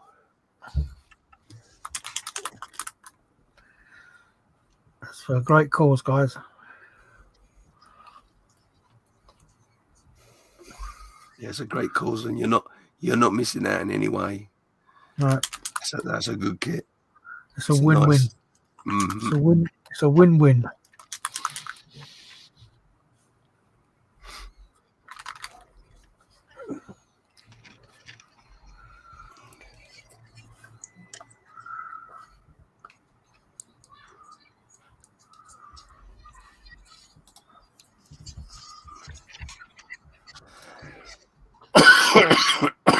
Two minutes 30.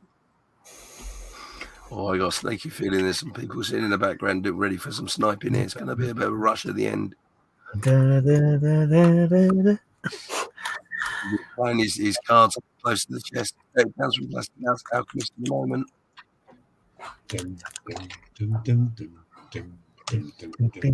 Yeah. Oh.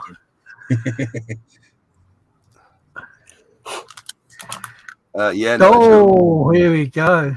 Here we go. Starting now. So £33 has gone up to now with 35. Sorry, £35 has gone up to with the idle hands modeler. Well done, you. You got 1 minute 40 seconds. Remember, there is a bit of a lag, so you don't want to leave it right up to the last knock-ins.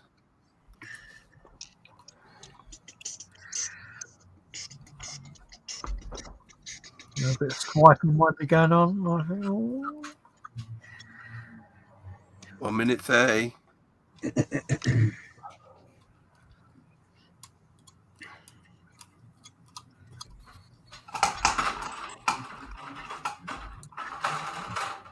Come on, guys. We can do this. Come on, get your bids in, guys. Just come up to the 1 minute.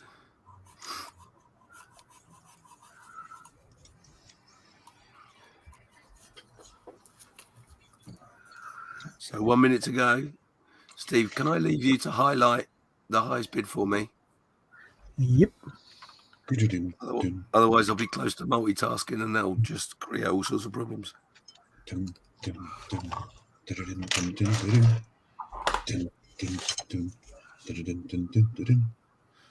40 seconds.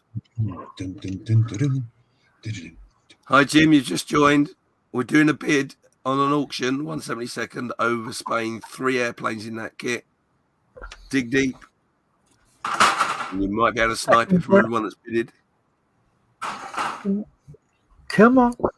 20 seconds. If you're going to snipe, now's the time to do it. Now's the time. 10 seconds. 5, 4, 3, 2, 1. There we go. Auction There you ends. go. And Idle Hands Wonderful. Modeler seems to have it. Yep. Oh, can't turn that off. Stop. Thank you. Yeah, well done. Idle Hands Modeler, if you send me a PM through Facebook, introduce yourself, tell me what you've won, and I'll send you the payment details. So it's not the Just Giving page, just to make sure you're aware. It will be through PayPal. The reason for that is the postage and packaging will be added to that. So it'll be £40 you need to pay. And that postage will be sent to the sponsor to do with as they please. So everybody's been told the same thing. All the sponsors, the postage and packing will be sent to them. I know for a fact several have said that they don't want the money, they will redonate it. But just to be fair, that's the way I've done it.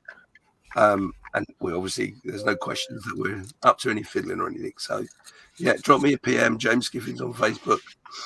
If you're not on Facebook and you want to send me an email to 48hourgroupbuild@gmail.com, and I can organize that for you ASAP. So I'm just going to tuck out a second because I need to do something. The Idle Hands Modeler is pretty pleased with that because it's given a woo. Yeah, well done, mate. So get all that info to James. And yeah, get you that across. So I don't know if the Just Giving amount was said earlier or not. I'm not sure. I was on the phone to my mummy. I think it was, but it wasn't. It was a few hours ago now. Okay, so I'll do it now, and I've just refreshed it, and we are currently sitting at 28% of our target, which puts us at currently £1,136. So that's fantastic, guys. It's so much appreciated. This just a fantastic amount. We're getting well towards our goal. I'll put a link in the chat again in a bit for the actual just giving. Hi, Lisa. But yeah, so thanks for that. That's fantastic.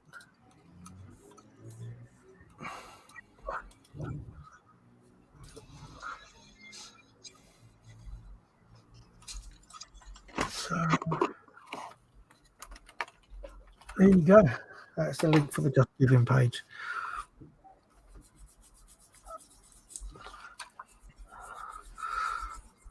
Yeah, so every single penny goes to Muslim Heroes without saying. What they do with that is fantastic.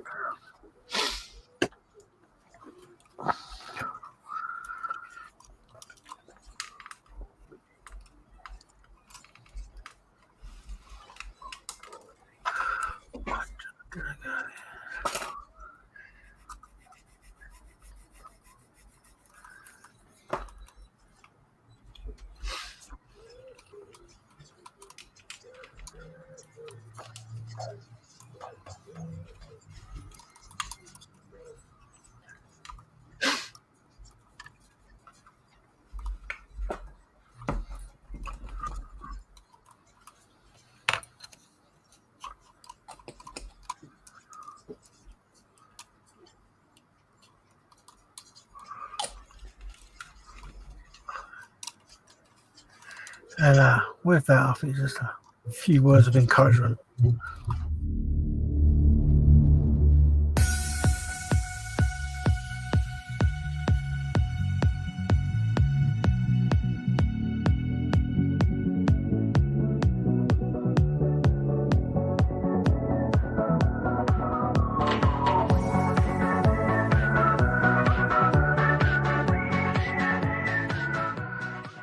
Hi, Modelers for Heroes. Your 48-hour birthday bash.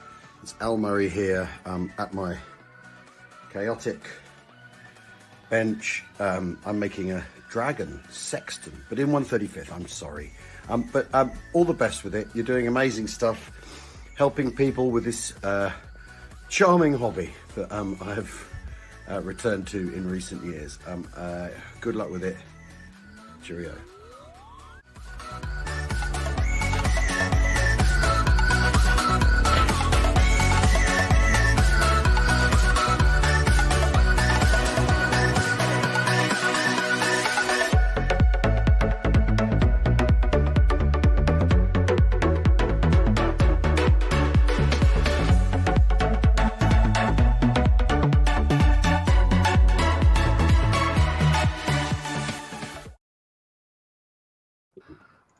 There you go. Al Murray looking a little bit different now with the old beard.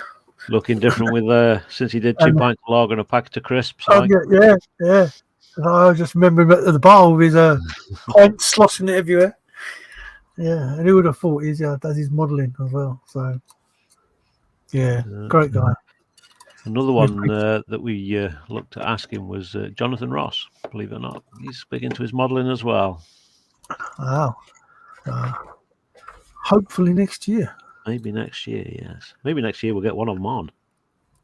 Yeah. Oh, that would be good. Yes. Well, I'm going to duck into the spray booth. I'll be on mute.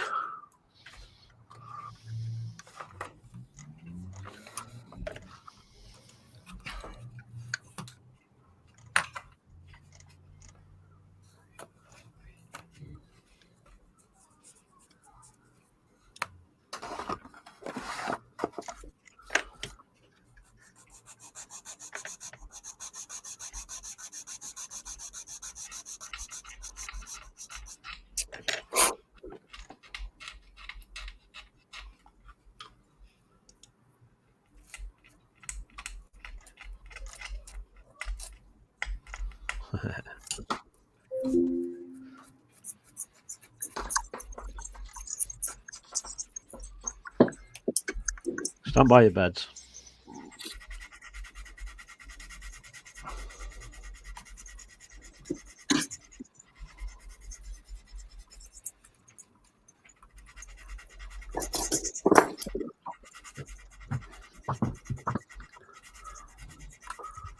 So, as you may see on the screen there, we do have someone in the studio.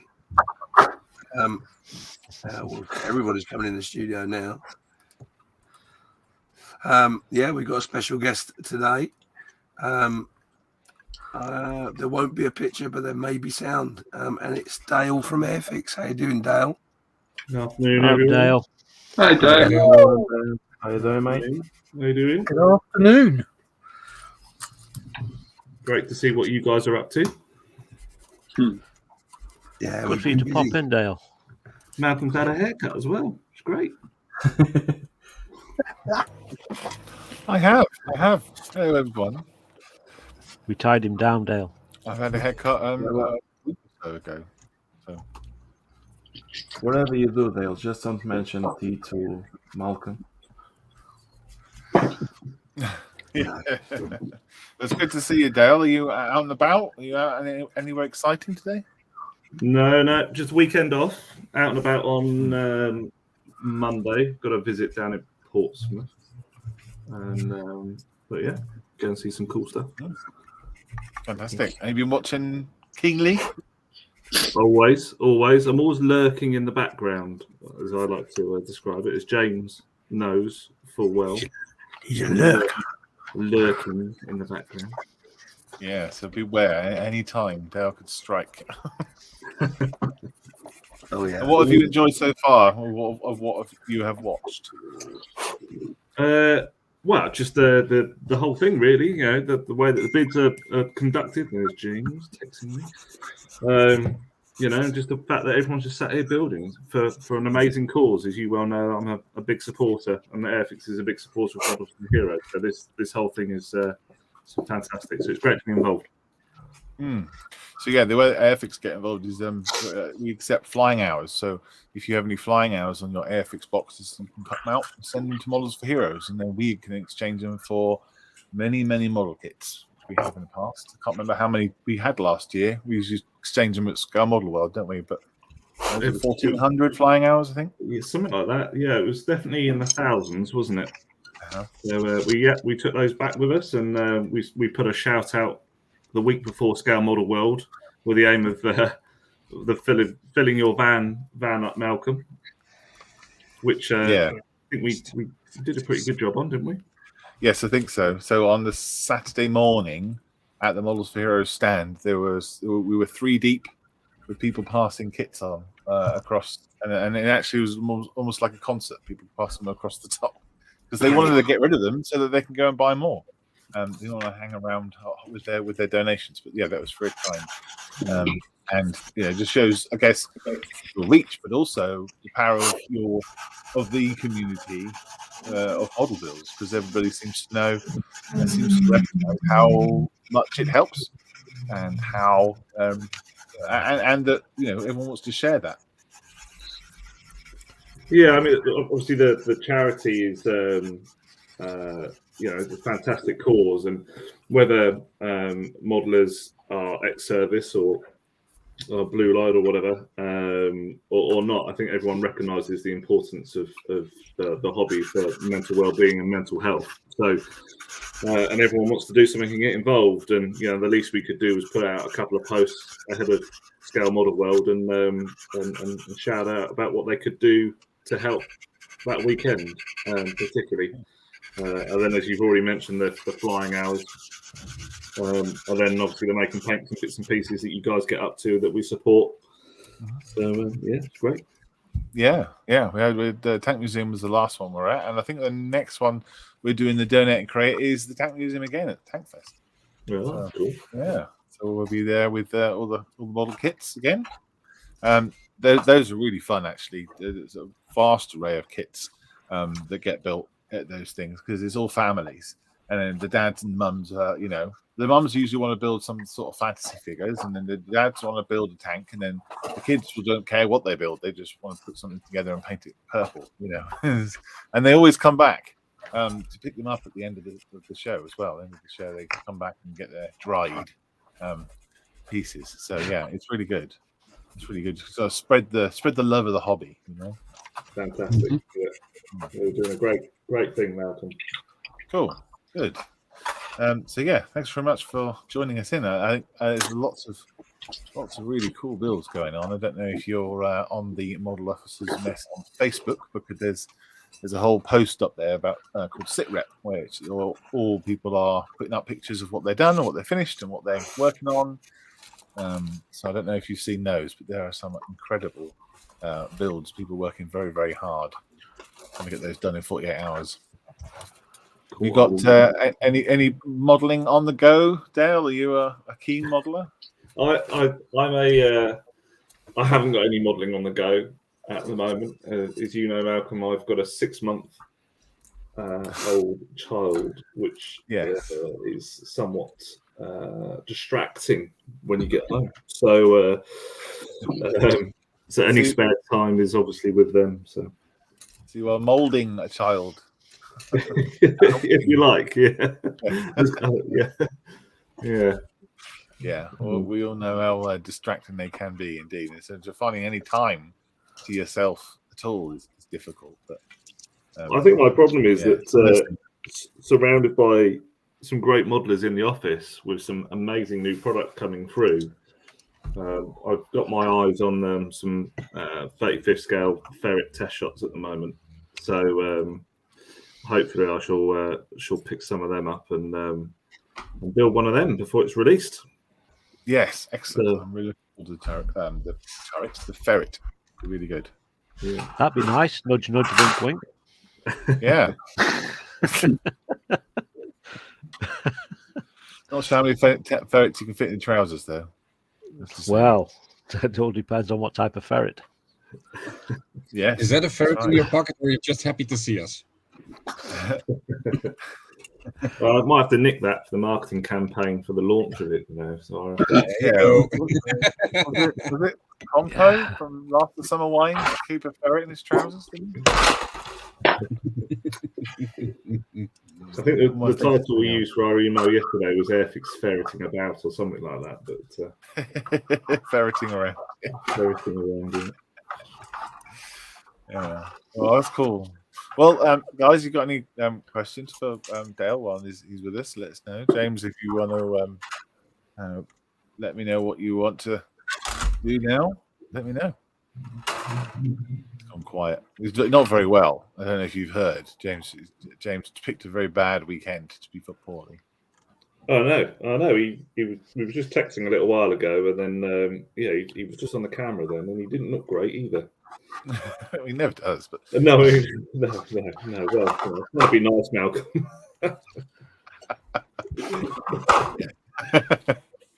I can say that. It's funny, actually. Last time we were going to record a podcast, it was poorly, and then we're going to record one this week, and I don't think we're going to record another one yet. Just to get a stand-in, or those computer programs that you can get people to have their voices mechanically changed now. I might get a computer James instead, or sounding like Darth Vader. Yeah, that'd be all right. That'd be more cheery. So yeah, do you want to go around and look what everyone's been up to? Miranda, I don't know if you're still there to control the stream, because I want no control over it currently. Or Carl? Or Miranda? Yes, give me 1 second. I just had a mouthful of coffee. Give me one moment, and we shall do that right now. Okay. Airfix model through, I hope. So let's have a look. So we will start in the order they are at the bottom of the StreamYard here. So we are going to start with Dieter. Mm-hmm. Dieter, what are you working on? Well, we know what you're working on, but where are you at? Well, right now I am putting together the bottom end of the fuselage, and as you can see, I already placed one of the larger decals. You need to do this because if you don't, when you have the cover for the aileron that goes here, hold on, there we go, where you see those little holes here, If you don't do that, then you can't fit the decal anymore. Ah. Yeah. So I take it have the that's one of wings. those. They don't tell you with that in the instructions, no? No, they don't. But fortunately, I was smart enough to check the build and where the decals go, because I did run into those situations quite a few times in my younger years. And having built the Baron Spirit, which is actually the same kit, it also has the same problem. If you don't keep that in mind, then you can't fix the decal, or you have to cut it up to get around it. Yeah. Next up will be the exhausts that I will be mounting, and then the landing gear, the landing bay doors, which also come with a few decals, as you can see, because it goes into the Union Jack here.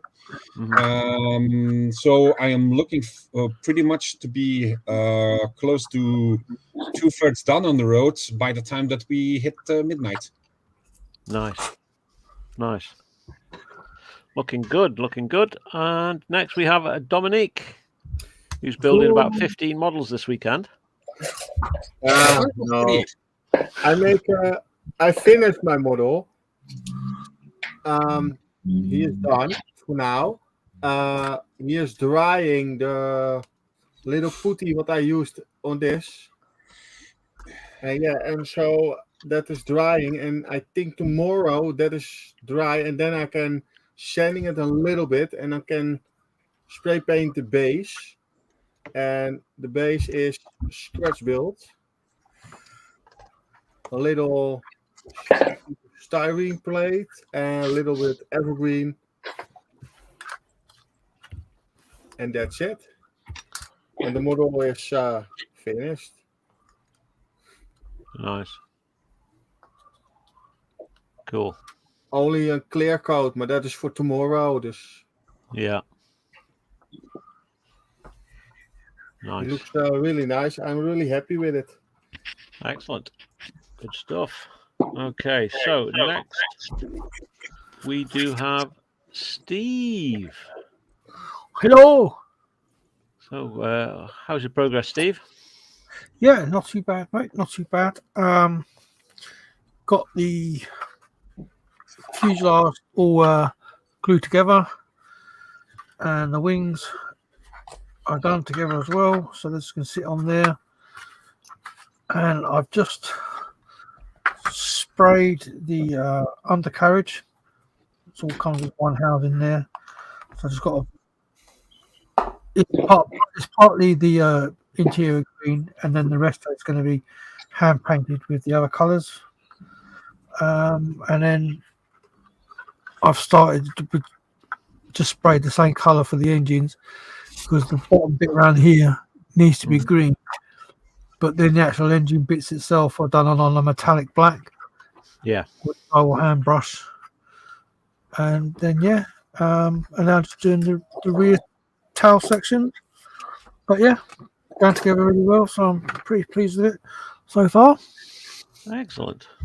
Awesome. Thank you for that. And Stefan and Miranda, how are you guys doing? Look at the size of that thing. Hold on, he's coming. It's a whopper.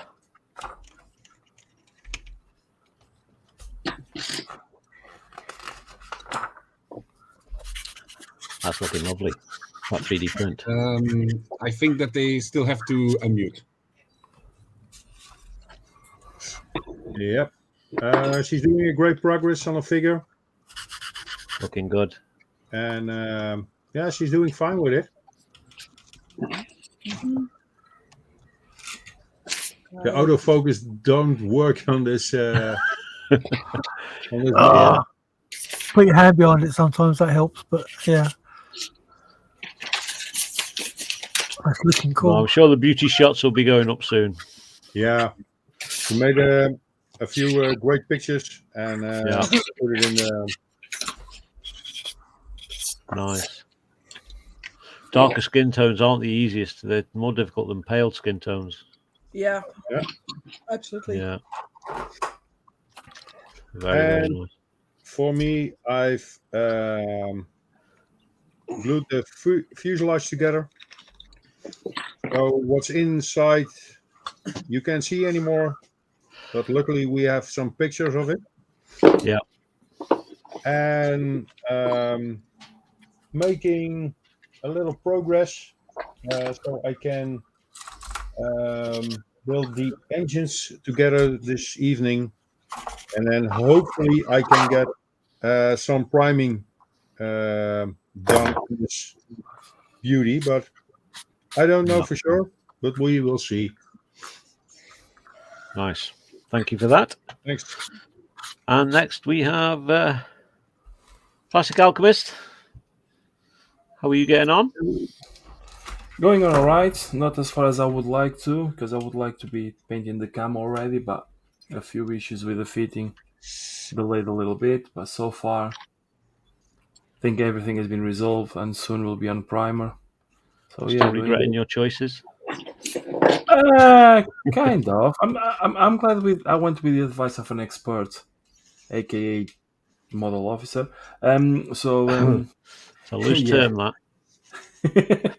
No, it's a beautiful build, the beautiful detail, just some issues, but it's expected on all of these builds. But yeah, hopefully it's looking nice though where it is. Yeah, it's looking nice. Okay, thank you.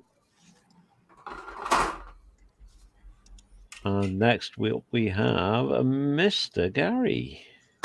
Hi, how you doing? Good. Here's the Panther.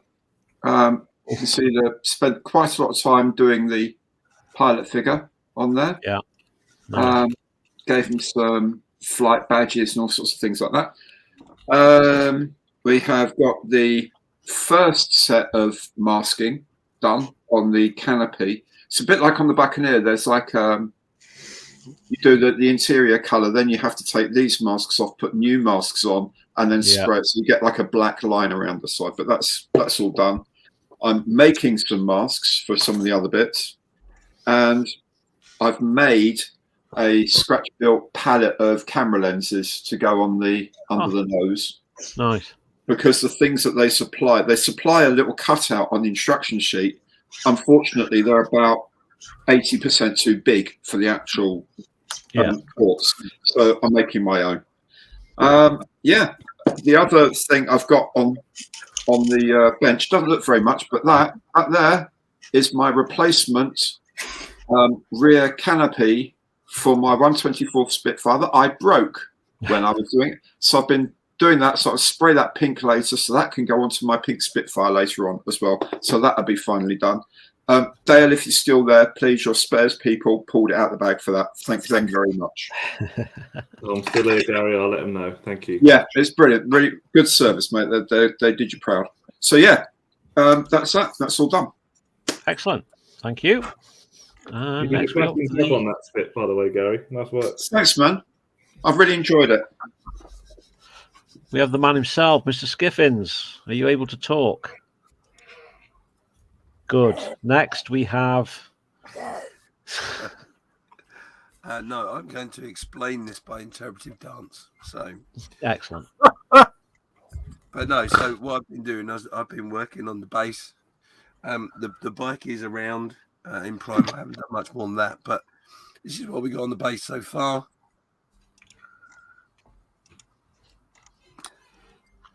Hopefully you can see that. Yes, that is coming through. We can see that. We see the ivy and everything. Yeah.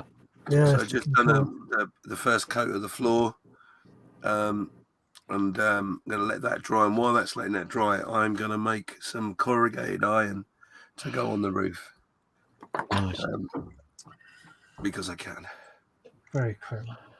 So yeah, so that's going to be my next step. The reason I've done it this way is because I'm going to use some strips of wood that go on top of this that hold the corrugated iron. But I'm not going to attach it to the roof because that'll give me the chance to sort out the roof and paint it all and then fix it. So yes, I'm really happy with it. I've got a few other bits to add here. And like I said, the next stage for me is what I'm going to do with this stuff. So yeah, I've been doing a little bit of research while I've been lying around scratching my bum, just to make sure I know what I'm doing. I'm not sure I do, but we'll see what happens. But yeah, it's coming along really nice. The ivy's really cool, actually. I've never used that stuff before, but it is. He said, because there's no point in me saying, "Oh, yeah, I've never used it before," and then not tell you because that'd be rude. So yeah, so this is the stuff I've used. It's all done for you. It's nothing. You just have to pull it apart and wash your angle. So yeah, well worth it. Awesome. So there you go. That's me. Right, I'm going to Brilliant. duck out because we have got someone else trying to get in, but also with no voice. You don't need to listen to me growling. But I'll be back later. Ciao. Dale, thank you so much for popping in. You're an absolute star. No worries, James. When did you want to do the what's it? Oh yes. So the you're talking about what you messaged me about the other day. Yeah. You know the what's it? The what's it? I can come back later. Yes. Oh, sorry. Do you know I've totally misunderstood you. Yeah, so basically, yes. If you want to talk about it, do it now. Yeah. But it is in the auction, which is tomorrow, and the auctioneer, I think, is the person who's trying to get in. Oh, okay, no worries. Well, I'll have a quick chat about it, and then. Yeah. Okay, buddy. Sorry, brain's not working. Less than normal. Anyway, right, I'm going to duck out. Thank you, Dal. And you can drop the bomb and tell them, and I'll get Steph in right now. Cool. Cheers, James. See you later.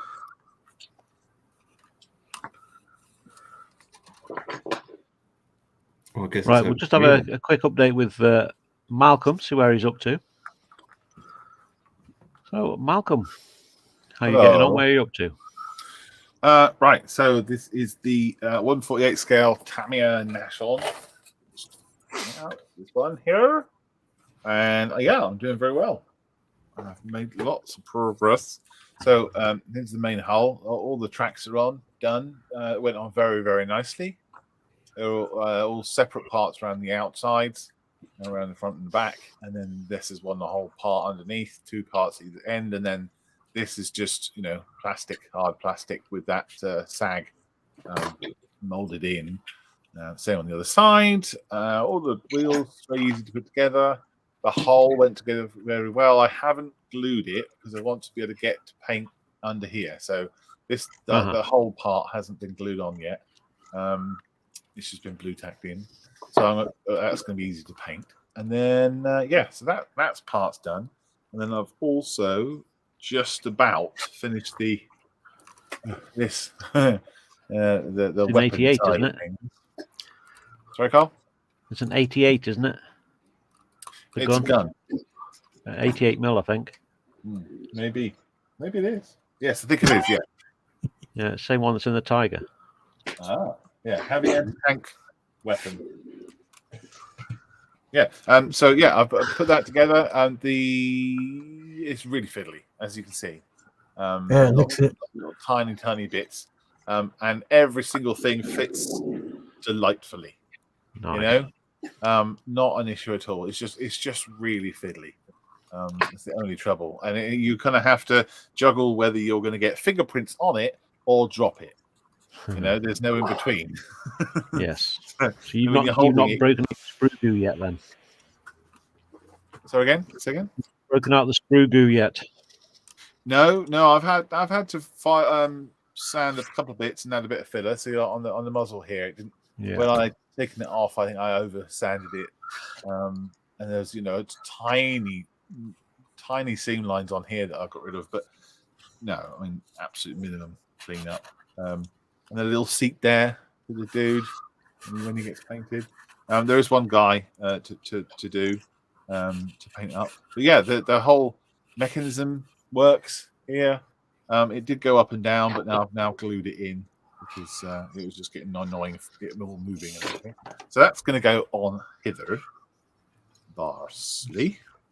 And I've got the armor parts here, and I've still got that one on the sprue here, so that's easy for painting.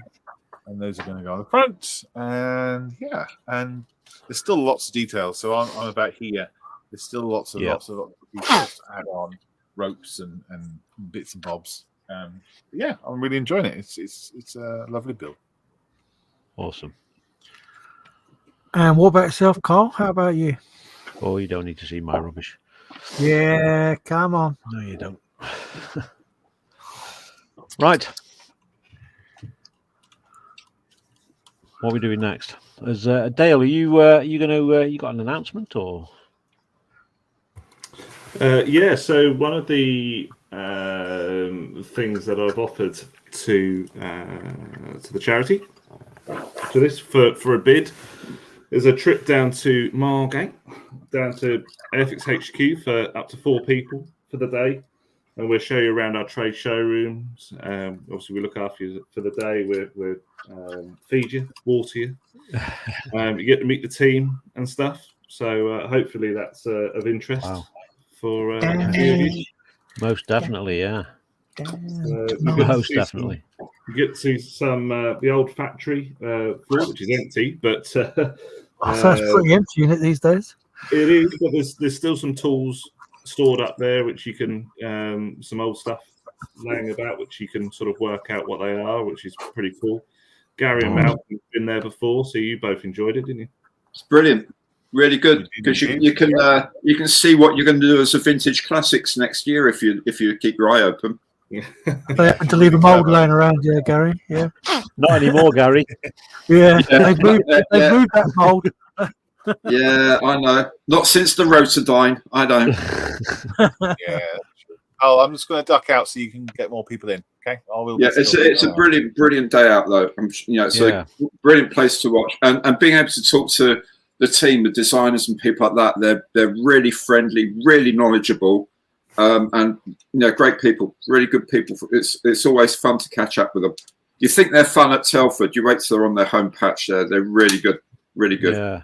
It's a cracking prize, Dale. From everyone on the team, Dale, that's thank you very much. That is very, very generous. And we've had a lot of people joining in. They've come across from Nigel's modelling bench. So those guys that are still here, it'd be worthwhile popping back tomorrow for the auction if you are interested in a tour of Airfix for the day.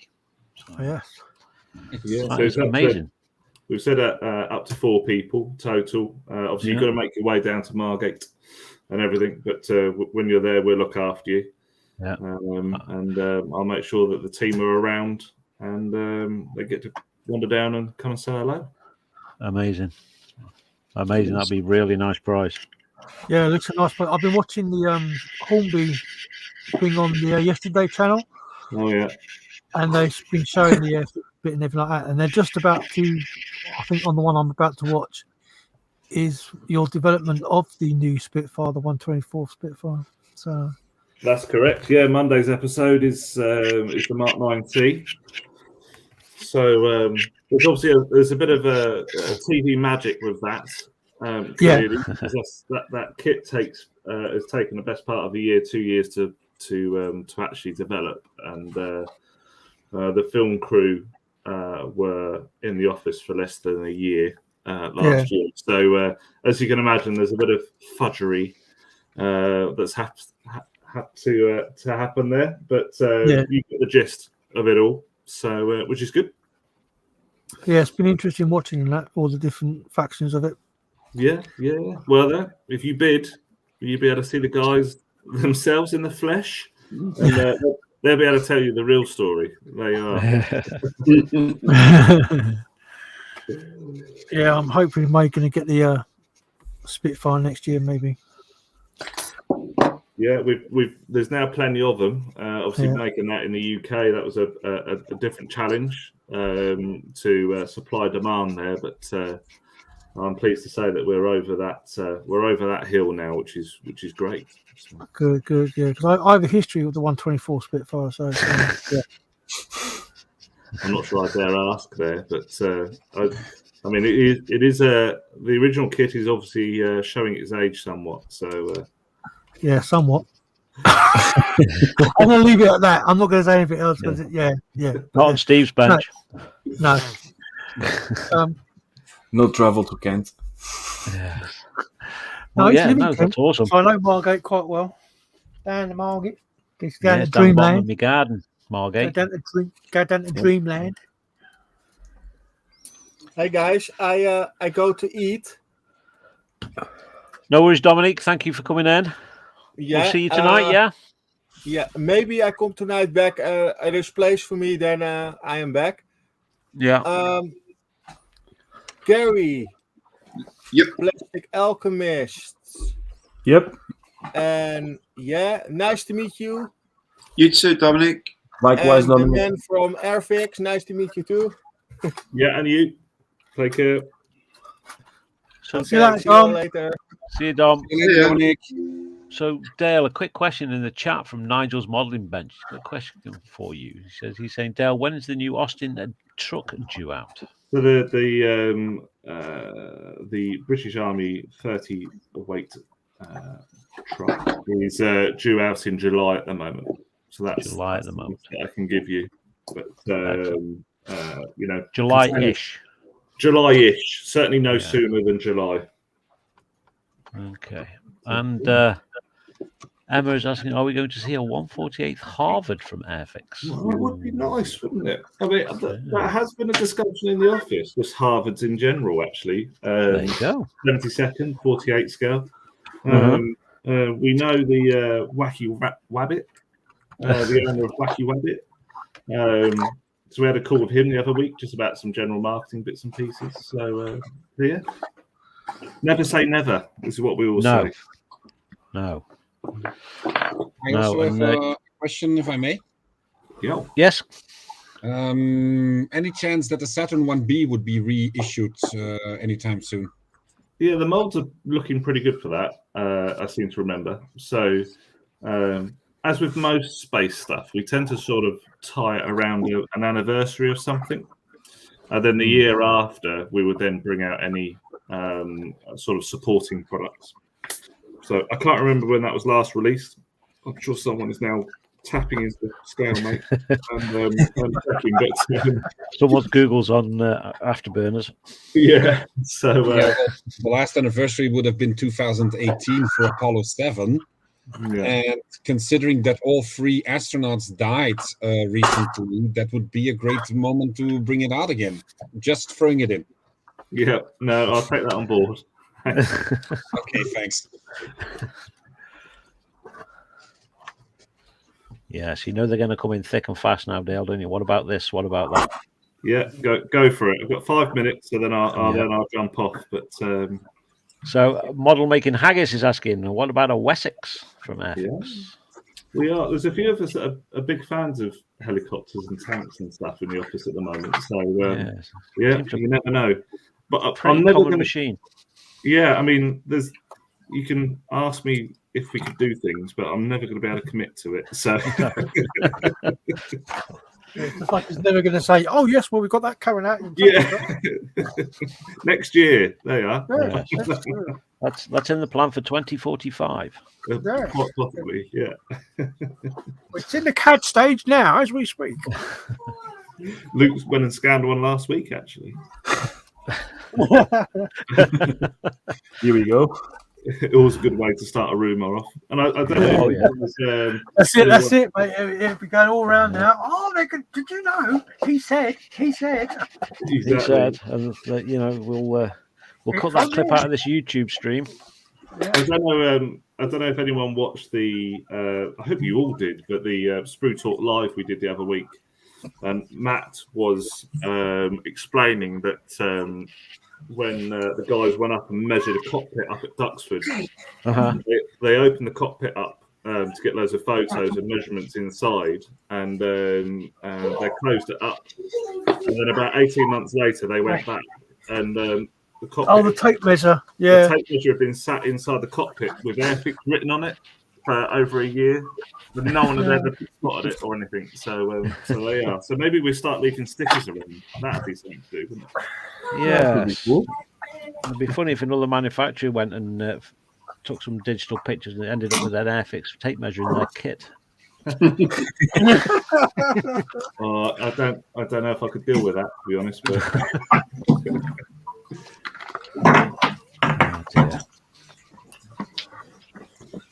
Yeah, Nigel, the 124 scale Lancaster April Fools last year. That was. We're still receiving emails asking us when that's being released. So Really? it was obviously quite a good one, but yeah, people were a bit upset that we still haven't released it and how bad we are at keeping to our dates. So, oh no! Unbelievable. So How dare you have a bit of a laugh and a giggle? Yeah. We've got to come up with a good one for next month, haven't we? So we've got a couple of things up our sleeves, but So 124 maybe 109, yeah. yeah, maybe. It's got to be believable, though. That's the thing. Yes. 148 Bearcat. I think Moz will have a heart attack. I think he would. Yeah. So that's Steph joining us, our auctioneer, and he has put his pink dots on, looking very good.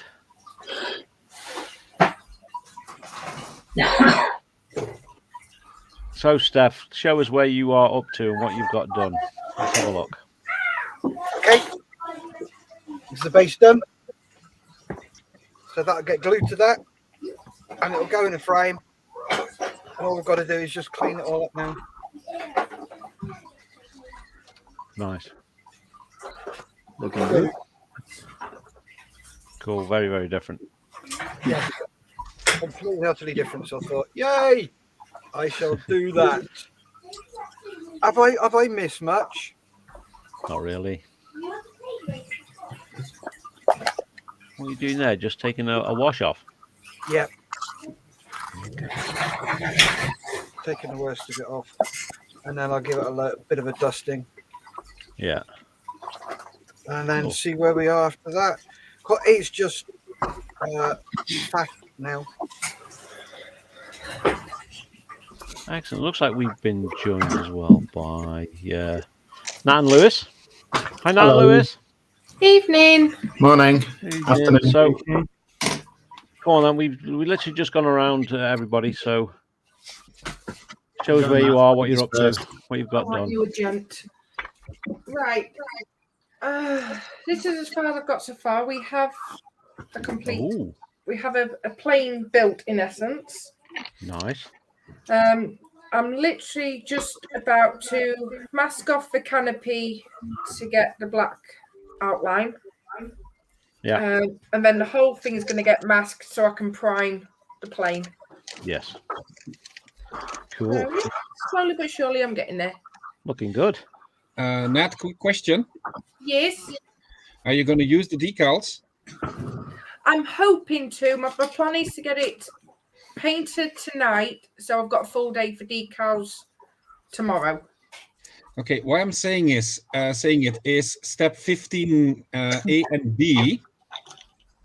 If you already mounted those, you're going to have a bit of a trouble with the decals for the bottom side. No, bless you. Thank you very much. I did catch it earlier, so I have left them off. Oof. Ready for decals tomorrow. So you are a lifesaver. Thank you very much. Okay, thanks. I've got a fully built Spitfire, so painting. But nice. I've also gone one step too far. Well, let me just. Sweet Chinese Christmas lights. I hope you can see this. Come on.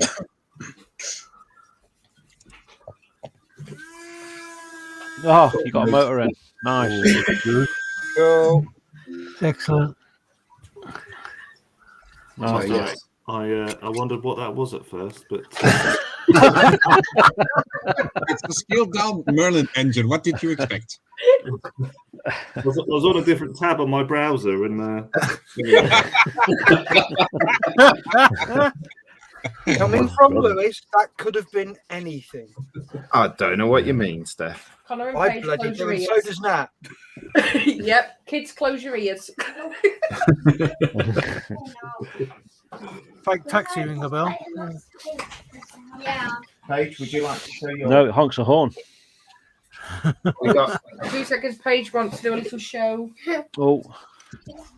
So this is Paige, my little girl. She's How old is she? 6. Yeah, she is 6. Look at your tattoo on your arm.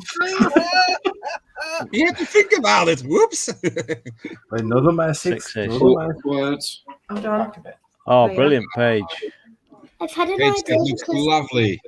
I've had an That's idea awesome. with the little thing that the pet's holding that I could do. Right. Like the sides in one colour and then the swirly bits in a different colour. I So love I it. went over them. As Awesome. usual, it is going to be beautifully colourful by you. That's going to win a prize, that is, Paige. It can go. It can go to Ely when we go to Ely this year. No, I think you should go all the way to Telford. Yeah, it should come all the way to Telford with that one. So Best you're in breaking show. up there, guys. Right, come on and let Connor quickly show how far he's got. Hold it under the. There you are. Ooh. So I've also built another bit. Yeah, have you got a bit further than the last time you showed, haven't you? Yeah. Oh, it's looking good, mate. I only got. I wanted it up when I built 15 and 16. Good Yeah. idea. So now I want to. So now I want to carry on with it. Good. Awesome. But I'm just trying to find 23 and 24. We can help you, Uh-huh. can't we? And hopefully you'll be ready for painting tomorrow, won't you? Yeah. Come on in. Good boy. So you're going to try your best to finish, yeah? Yeah. Excellent. Good Bless lad. Excellent. Good lad. Awesome. Some very Yeah, so Right. I've got something to say there. You recognise that? Maybe. Do I recognise it? Is that Down. for me? Is that for Oh. me? Is it? Well, I've never seen him in my life. Who's he? No? Okay. That's all remains of Steve's Oh. Spitfire. Got the instructions still. That's about all I got. Well, it's a good And start. him. And him. Right, I've got to go, guys. But thanks so No much worries. for having me. And No, thank you for coming in. And Thanks for coming in. yeah, the yeah. additional Take care, mate.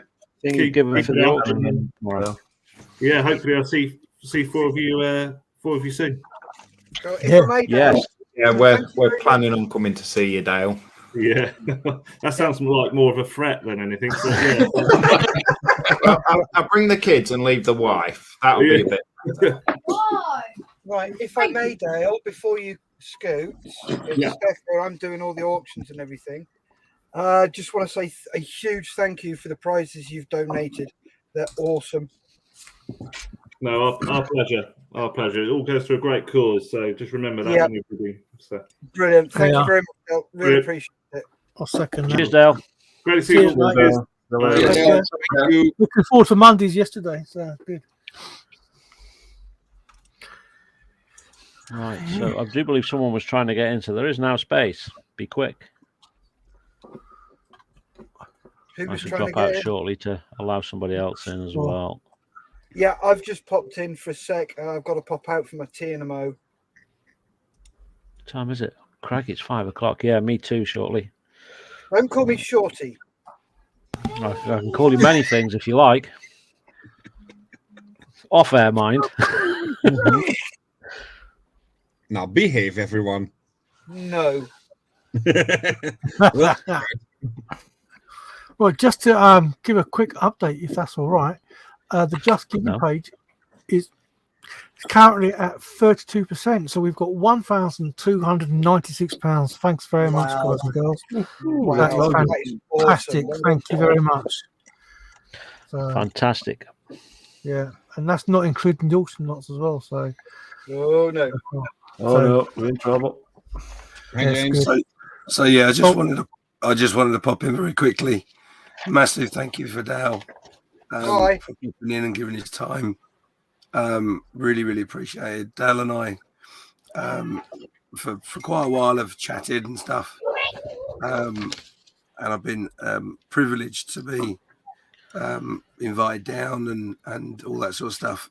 He's a massive supporter of the charity, a massive supporter of YouTubers as well, and the way they're working with the community is just it's phenomenal. So thank you very much, Dal. I'm sorry I couldn't be in here, but obviously you can hear. There's very little point me being in here to be able to talk. So thank you. And one thing I will say is it's very, very strange to be on the opposite side of things, because quite a few times I've been in streams and Dal's been texting me while I've been in streams, and to be doing it the reverse way around has been quite humorous. So thank you again, Dal, and I'm sure we'll see you soon in the chat or at a show or something. So big thank you to you. That's me. I'm done.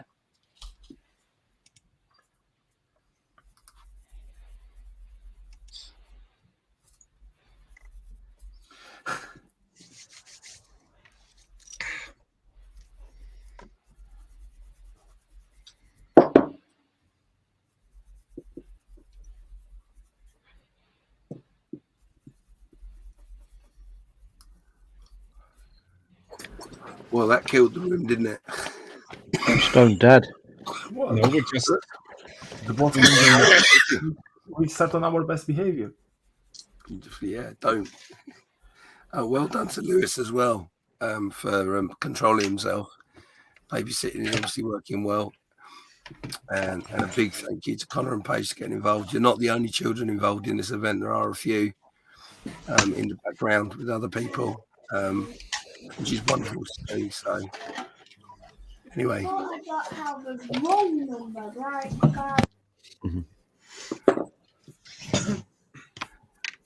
Let's have a message, shall we? Did we just lose Steph? Yes, Steph just popped in very briefly and has popped back out.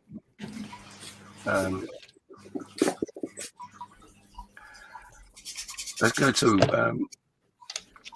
In fact, actually, do you know what? As he's not here, I can play this. So let's watch this.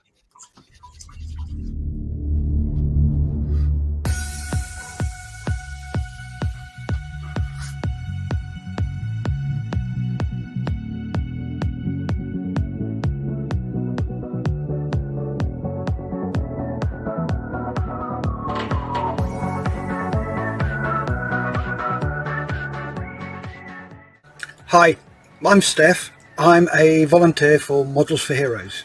I wasn't always a volunteer. I started off as a beneficiary. And I have to say that Models for Heroes, as well as my partner, have saved my life. Modelling has saved my life. If it wasn't for things like this and what Models for Heroes do and the opportunity to become a volunteer and the doors that's opened for me to help other people, I wouldn't be here. I'd be swinging somewhere. So please give generously. If you can't give any money, please give us a couple of models out of your stash. That's all we're asking for. That'd be brilliant. Thank you for your help.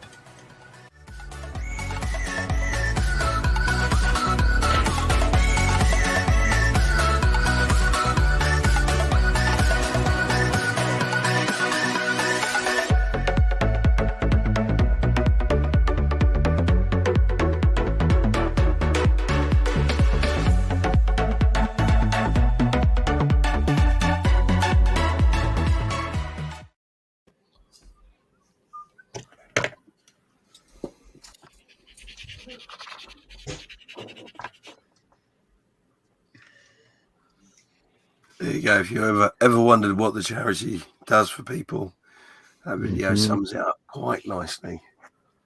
I can relate to his story in any case. Yeah, I definitely agree on that one.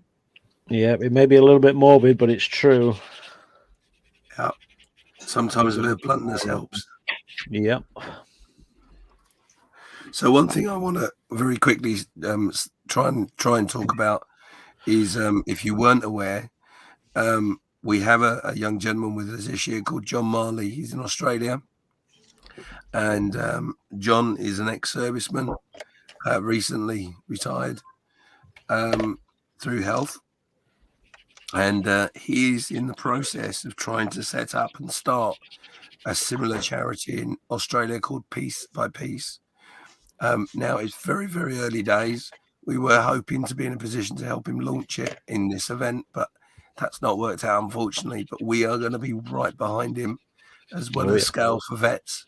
another sister charity in the Netherlands. It makes such a massive impact, and what Malcolm has done over these years has highlighted an issue and a problem in which we can do something about if we can find the people to volunteer and make the effort.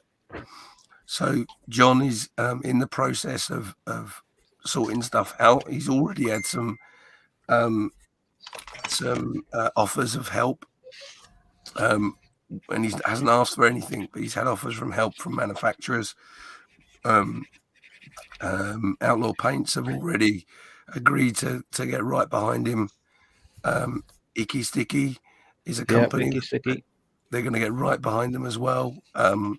So if you know someone in the industry and you're watching this, or you come across someone in the industry that you think might be interested, please get them to seek out John Marley. In the future, when that starts going, we will do a similar drive like we're doing here, and as the Scale Vets do, and we will be right behind it. I'm sure you will in the community too. So keep an eye out for that. I know from the small conversation I've had with him over the weekend, John has been completely blown away by the interaction and the community's response to his possible project for the future. So keep that support coming, because that will be the fuel to drive it, and you will make a difference. So thanks. Super, thank you, James.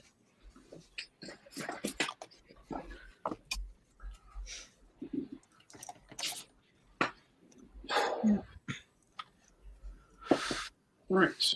Well, I've reached a point where I can't actually do much more. Ready to just dry off the things and all that. Then I'll give it a coat of primer, and that will be that. And I've got to go make some pizza. So, yay! Sadly, I don't deliver. You do beef. Off, actually. That's right. Yeah. What's your address and how long have we got? Not that long. Anyway, lovely chat with you all, guys. I'll see you a bit later. Yeah. See you in a bit, Gary. Cheers. Bye. Bye. Bye.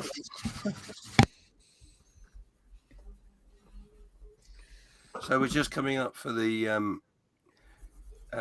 3 hours and a quarter mark of this particular section. We'll be going on for up to the 4 hour mark, so another half hour or more, and that'll be this part done. A big thank you to Stefan, Miranda, Carl, Steve, everybody that's helped host. You're awesome. You're all awesome. Of course, half an hour after we finish this stream, we will be going with the next one. And I haven't got my script in front of me, which is also half six. So yeah, 6:30 will be the next one, and that'll be the UK. So we've asked loads of different people to pop in and out throughout the event. Loads of people, new faces this year. So thank you to all of those that have got involved. I am getting messages right now, and have done right from the beginning, where people are saying if they want to, can they join and all that. We've got such a busy schedule that I can't just throw out the link every now and again to the odd person. No disrespect intended, so please don't feel that way. But if you are interested, drop me an email at 48hourgroupbuild@gmail.com, and we'll put you in the hat for next year by all means. Next year is going to be a bit bigger, a bit more special. Yeah, there are only 48 hours in a weekend, so yeah, absolutely. So please, I'm not ignoring you. We just got quite a full package at the moment.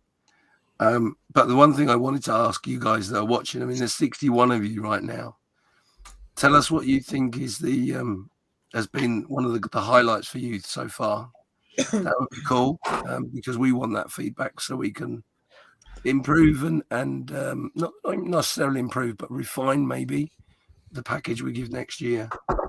That's important to us. So why don't you pop your comments in now? Careful. tell us what you think. Mal is there. Let me add Mal in.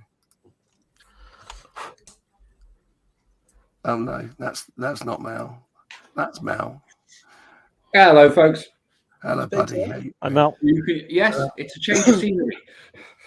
Oh yeah, so it is. Hi, Mel is back.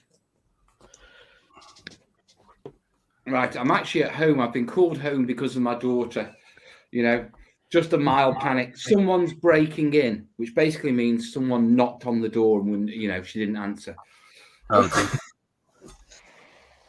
Yeah, I got the message. I'm hiding in the bedroom with a plank of wood. I'm like, right, okay. Bless. As long as she's all right, that's all that matters. Oh, yeah. She's a little bit of a fretter, is our Willow. Yeah. Corporal in the Army cadets can use an assault rifle and lay down a suppressive fire, but, leave her in the house on her own and she equips herself with weaponry and sees everything as a threat. Well, I think in all honesty, Mel, if you got a phone call from someone saying that your daughter's putting down suppressive fire, you might be a bit more panicky. Mate, you should see some of the messages I get when her and Corbin are on cadet camps. Yeah, it's like 2 a.m. and I'll just get a picture of like a camoed up kid saying, "I'm bored on stag and awake at this stupid time," and I'm just sitting there like, "Yeah, so am I." Then I'll send a photo of me really comfy in my bed, yeah, with a nice hot steaming cup of coffee. Really rub it in.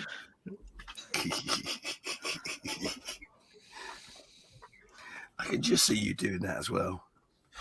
Oh, mate, I superglued my son's mess tins together. Yeah, you know how you put them together? What? Yeah, I superglued them. Before he went on. He was being an absolute sod. Yeah, but it's a different S word that I won't use on the stream. But he was being an absolute sod, yeah, for about the week up to this cadet camp. So I decided I was having him, yeah, and I just superglued his mess tins together, yeah. Oh, it hit town with that one. He was swearing like a trooper. Yeah, didn't get to have his pudding, just his main.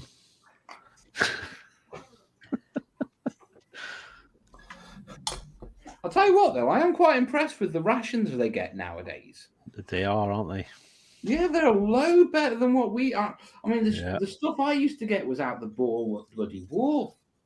Yeah, but I did like the dry biscuits, though. Oh, biscuits, brown fruit. Yeah. Yeah, I'm with you, man. Keep one of those in your top left pocket. Top right pocket, me. Sitting there on an ambush, just munching down on there slowly. I'll tell you what I miss. Yeah, chocolate powder thrown in with rolled oats. That sounds nice, just by the name alone. Oh, mate, it come out like chocolate tar. Yeah, and when you're in the middle of the field and you're freezing, you've been in the wet all night. It was like Ready Breck. It just glowed you from the inside. You could feel the heat radiating out into you.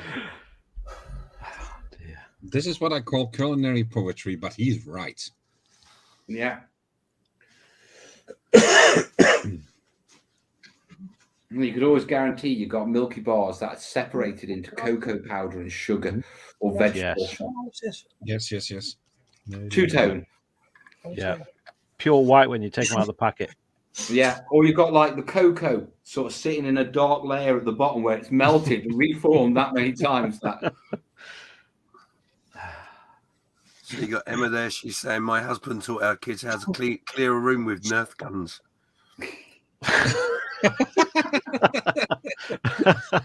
That's brilliant. I'm not quite sure that qualifies as great parenting. Is there a tutorial for that? Those skills, and they're adaptable skills. Yeah, you never know. But still, I mean, with no offense, yeah, if this was the American stream, we'd probably be talking about that as a teaching element at our local school. Yeah, good point. Yeah, we see it as a joke with their side. That was probably part of their watchlet drills along with the fire drill. So Malcolm's just answered the question I asked about what things have you enjoyed about the stream so far. He says, highlight for me is the sporadic stories of how model making has helped and the modelling tips from some amazing modelers. Yeah, they've gone down well. In my case, the fact that we can get back together from all over the world. Yes. We rarely have that opportunity, and this is one of the few that actually keep bringing smiles to people. I do enjoy it. I'm with Model Kit Hunter on that one. Just sitting down here and be with you guys, knowing people that like Mel, Model Kit, Nat, I never heard of you guys, and being sitting here and like yesterday we were having a laugh like we know each other for years. So that for me is the one of the highlights. Being able to talk with other like-minded people, like there's no awkwardness, you know what I mean? Just like if we were being friends all these years and we sit down and talk like nothing, like we know each other. Yeah, model making is a great barrier, isn't it? Yeah, model making is a great barrier destroyer without a doubt. So that's really cool. Dieter's just saying, count him in for the next block. He's feeling a bit better. Good to hear. Good. We'll see you soon. Emma is just saying in relation to the Nerf gun incident. He said he was teaching teamwork and trust, and that's true. Yeah, absolutely. That would qualify. Again, if he has a tutorial for that, I will be interested on it. I would pay for it in fact. Ivan's there saying the great thing about this hobby is you all have lots in common straight away. Absolutely. Yeah, definitely. Nigel's modelling bench says the highlight for me was being asked by James to put together a video for you. I was honoured to be considered. Seriously, it's an honour for us for you to have done it. And the fact that we had several conversations about what to do and how to do it, and you were quite nervous by it. And I remember you saying to me, "I really want to do it, but I can't do any shorter than 9 minutes." Made me chuckle so much. But, did it make you bite all your nails off, though, Nigel? That's the question. I think it did make him really nervous. I got to be honest. He seemed to be really nervous about it, and considering the amount of videos that Nigel's done and the channel he's got, I honestly, and it's not just this. I'm not picking on Nigel. Everyone was the same. Everyone. I thought the initial concept of put together a 5-minute tip video. You can use old material, whatever you want. It's not a problem. The choice is yours in what you choose. Everyone was just like, what do you want? I'm not sure. Yeah. I was really surprised by that. But yeah, it was great. And like I said earlier, we've got some other really big YouTubers that we reached out to that have come back to us but couldn't do it for this one. So they're going to be there for next year. So yeah, it's awesome. And they are awesome videos. So well done, Nigel. And I'll be honest, making wood grain and stuff is something in which I like doing. It's quite a fun technique. And I learned loads from that little video. Loads. So thank you so much. And he says apparently his nails are all gone now. So there you go. Easy enough to replace those, Nigel. Yeah. The good thing about Nigel is that he's able to extend in a subject in a way that I just can dream of, you know. True. Really good watching his videos because he just goes to the full extent of the explanation, you know, and by the end you really understand why it has to be that way. Yeah, he makes it very accessible. Yes, definitely. And that's a skill as a YouTuber. It's a very, very good skill. Yeah, I think I've put a few videos together and it does make me super nervous because the one thing I would say is that I generally will share what I know how to do, not things I don't know how to do.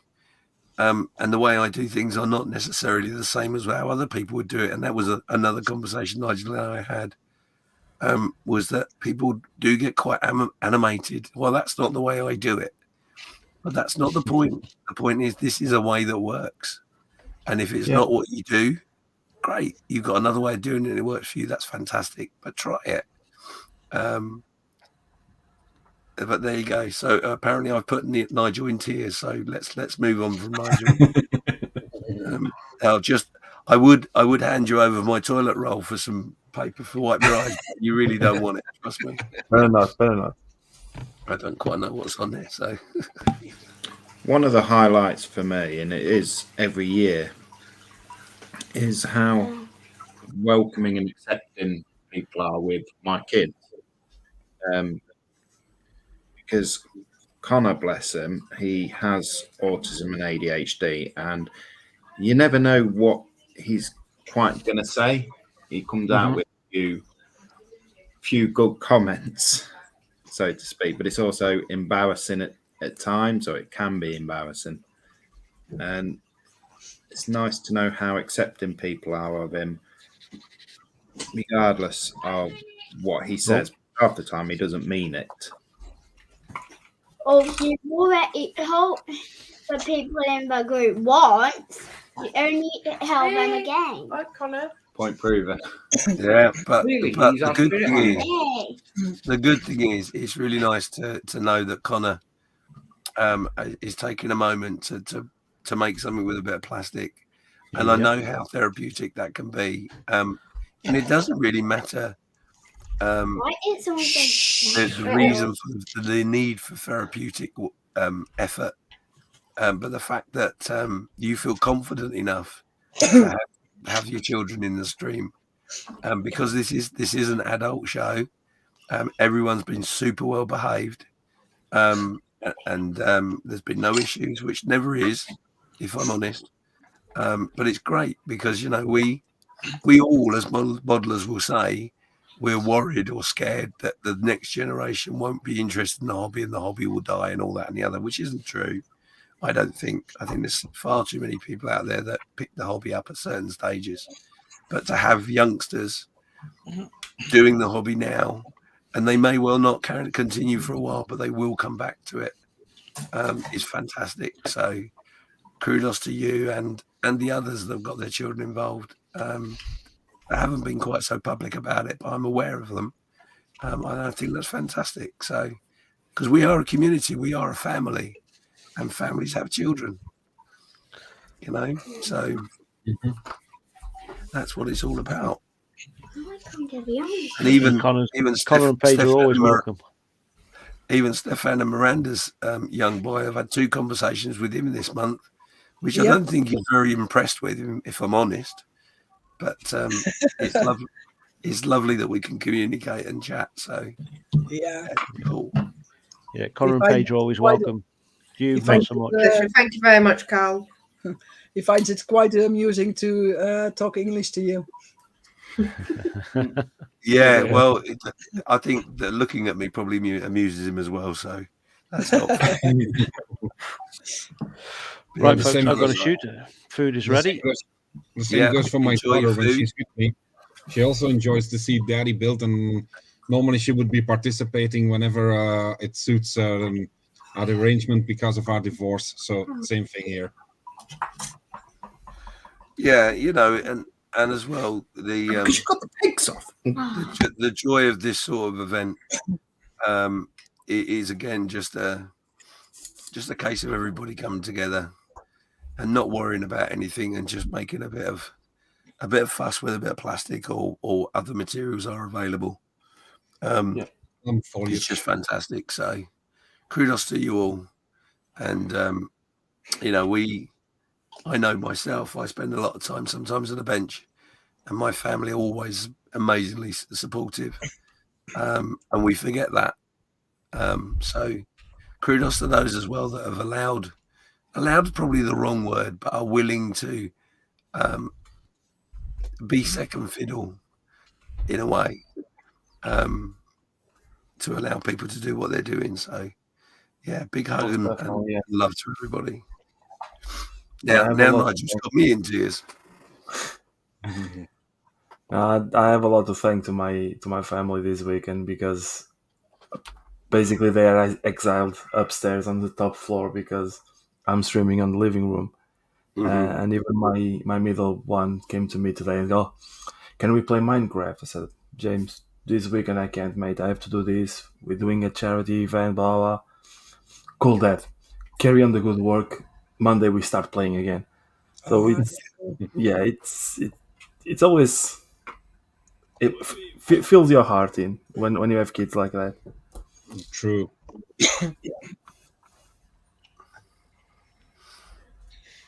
Yeah, so we've had a good steady around 60 people viewing this particular part. So thank you everyone for watching and being a part of the event. And you're all chatting in amongst yourselves in the chat as well, which is also an incredible thing to see as well, because you're watching us, and you're able to chat with each other, people that you know, people you don't, and share a few stories. So that's all pretty cool. And it's the bring of the communities together. Yeah, absolutely. Because each one of us has their own communities, bigger or small, and bring all of us to be like. I have people here that basically they are on Twitch. They don't come over to YouTube that often, and they are here with us and enjoying it. And I had one person from Australia on my last live stream that he was always Twitch person, and when I done my live, he came around. I think it was two boldly models that was chatting with him and telling which was the best model, and he got to the end and was like, "Oh, this community is very warm and welcome. I like this community." So yeah, I think this initiative, James, kudos to you and to everyone behind it. It's an absolutely and fantastic one to bring help for the charity that is much needed, and B, to gather all the community together and bring people together and allow us to know each other better. Yeah, I mean, Scott's there. He's made a comment saying he's enjoying having you guys to listen to while building along his own project. And that's Scott, part of Brandon from Twitch. Yeah, I've seen a few of those pop up. So welcome. And thank you for trying a different format and supporting The Alchemist as well. That's super to see. And realistically, looking around the screen right now, we all have communities of some description, and some of them are very big, some of them are not so big. And size doesn't matter. It's not about that. It's not about how popular you are on YouTube. It's not about any of that. It's just everyone coming together. And there's I'm gonna pick on him because I can, but Mal, for example, someone I've looked up to for a long time, quietly in the background, watching what he does. Nigel again, Gilbert's he's just a legend to me.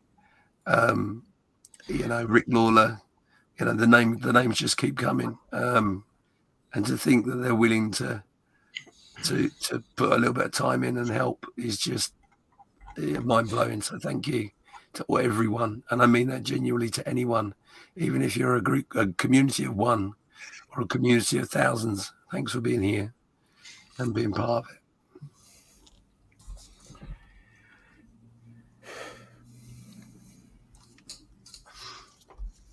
Well said. James. I can only add to that. Thank you for having us, mate. That's all I can say. James? Yes, Miranda. Would you please take a break and give your voice some rest? I was literally going to say exactly the same thing. Okay. I'm going to go and have a little lie down and sup on something warm. So I'm going to speak up a bit. I'm going to duck out and leave you guys to it. Yeah. Cool stuff, man. See you later. Get some speak rest. to you soon. Thanks Speak for to you telling soon, me off, James. Miranda. Take a good rest. Okay. See you later, James. And rest. Bye, Connor. Bye, Paige. Bye. Bye.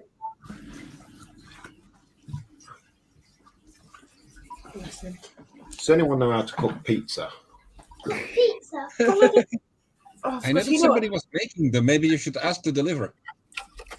That's not a bad idea, you know. You have to cook for 2 days. It's not going to kill you. Read the instructions on the box. RTFM. Come on, Louis. Don't tell me that you don't know how to cook a pizza. Someone send him a ration pack. Well, I've just Space food. at this point, he's just asked me, how do I turn the oven on? That's how bad it is. I don't know. It's got like 3 dials and they've got 1,600 different features on it. Look, even I know how to do that, man. Come on. I'll put it in. It's one of them Chicago town ones that you bang in the microwave. I can't even work the microwave. I think that's just excuses now, but might be me wrong. I'm with Evan in the comments. Yeah, step 1, open app. Step 2, order pizza. Step 3, devour. The man's living in the future. There's an app for that, mate. I am going to put a spoiler on that one. We have no pizza places that will deliver to us. That's going to be a problem. You're not going to have pizza tonight based on my assessment of this situation. You'll manage. May I suggest cheese and tomato on bread? Bread and water. Bread and water now. We've got some beans. Do beans on toast?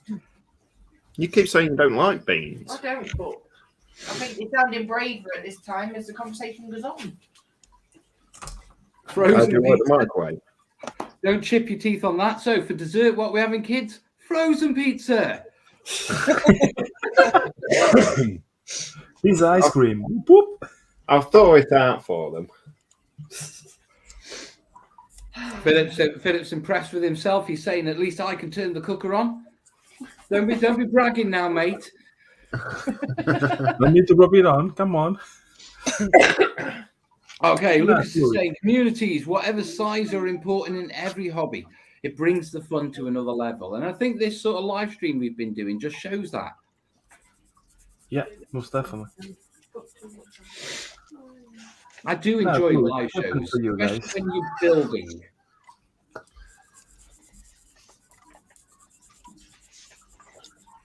Now, see, Evan's come in with another little watchful comment. Turning it on, it's easy. Turning it off, that's a whole different matter. That's something my daughter needs to learn before she burns my house down while I'm sleeping. You see, turning it off's quite easy because we're on full electric, so I'll just flick the master switch on the board. This is a good tip for Ned and Lewis. I like Mike and Penn Richardson's comment though. Open app, buy new house, move, order pizza. Yeah. See?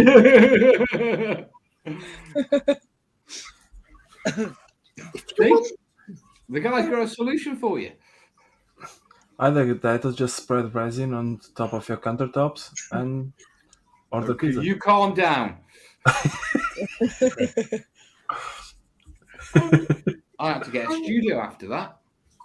I'm going to do another model, and I've already started painting some of its body. I've wanting it orange. That's beautiful. Oh, yeah, that's wonderful. Oh, nice. That's beautiful. Unicorn. I'm going to, get that side, and then I'm probably going to work on the top bit, that on the side, and then once those bits are done, I can do the hard bit, bottom bit. Oh, well, you just take your time. There's no need to rush on it. Yeah, and just get it to where you need to get it to. But that's brilliant, mate. Oh, and I also She needs to rush it because she won an award. Well done. Here's the one that I finished. Oh. Oh, that's nice, mate. It's amazing. You should teach Malcolm how to paint. She wins another award for that one. I will not be happy. And the third one. Probably going to earn in the form from a unicorn. You better not. Hopefully I do. To be fair, that was kind of scary. Go on then. Menace. Hey. How old is she? 6. Oh, bless her. Slightly younger than my daughter. She's 7 now. Well, I say she's 6. She's 6 going on 26.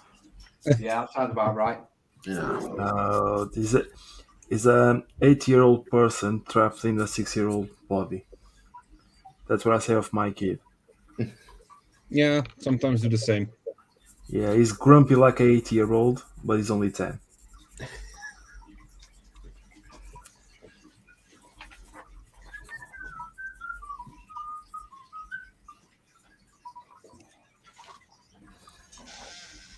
See, when Paige is grumpy, I just tell her she's like a mother. That's that. Now, when you mentioned Ely, the exhibition, is Ely near Cambridge? It is, yes. It is. So we are close to each other. Are we? Are you close to Ely? We're about an hour and a half, 2 hours away. Yeah, I'm 45 minutes from Ely. You're 45 minutes from Ely? Yeah. In Norwich direction. Ah, yeah.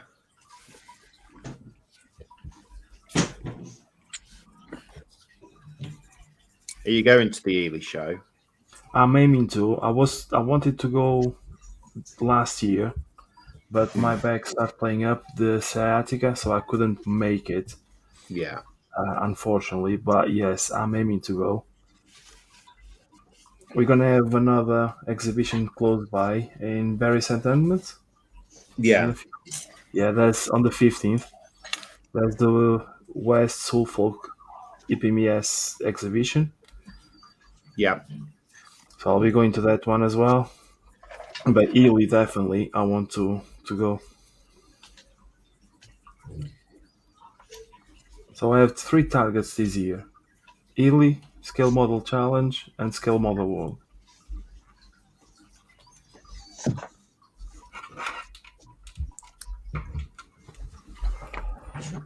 See, we tend to do Ely, we do Lincoln. Yeah. We go to Lincoln with Models for Heroes. We do Telford. Telford's coming up soon, isn't it? No, November, mate. November. Is it November? Yeah. Right, I'm completely out then. This rain guy is always mixing up. Hey, it's going to be soon anyhow. Oh, yeah, definitely, yes.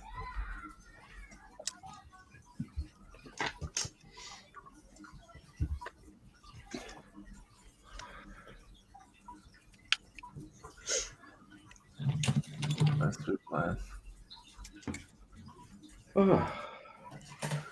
We have a question on the chat for Steve. I need Daddy.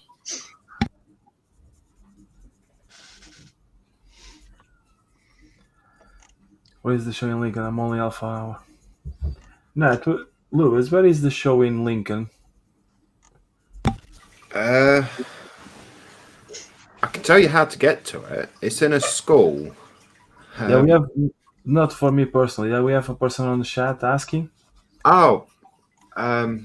Is half an hour from there? I think it's something like Christ. Let me get who knows nothing.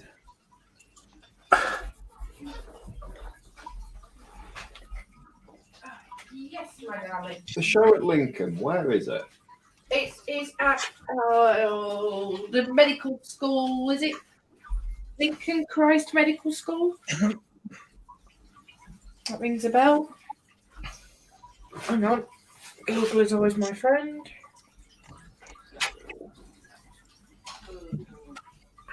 Give her a darling.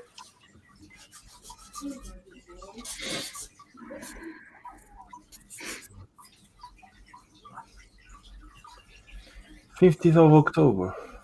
That's cool.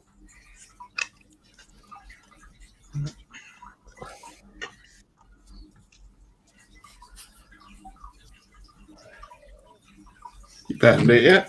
In with Scott's comment that seems to slip through. Scott was asking, what's the best way of attaching LED strips inside your models and stuff like that? Now, normally, if I'm messing with anything like that, it's hot glue for me. What about you guys?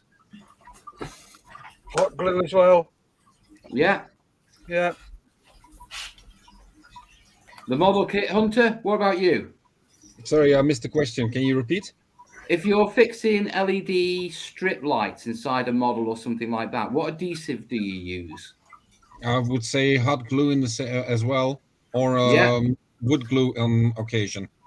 Okay, so hot glue. So that's mainly 3 for hot glue. Nat, Lewis, and Connor and Paige. I have never put strip LEDs in a model.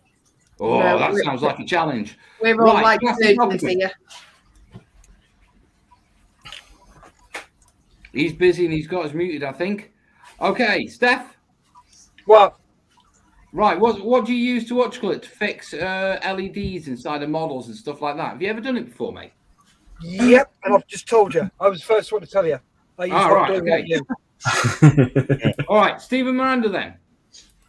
Never put an LED strip in a model. Bullshit. No, it's true, Steph. It's true. Never put an LED strip in it.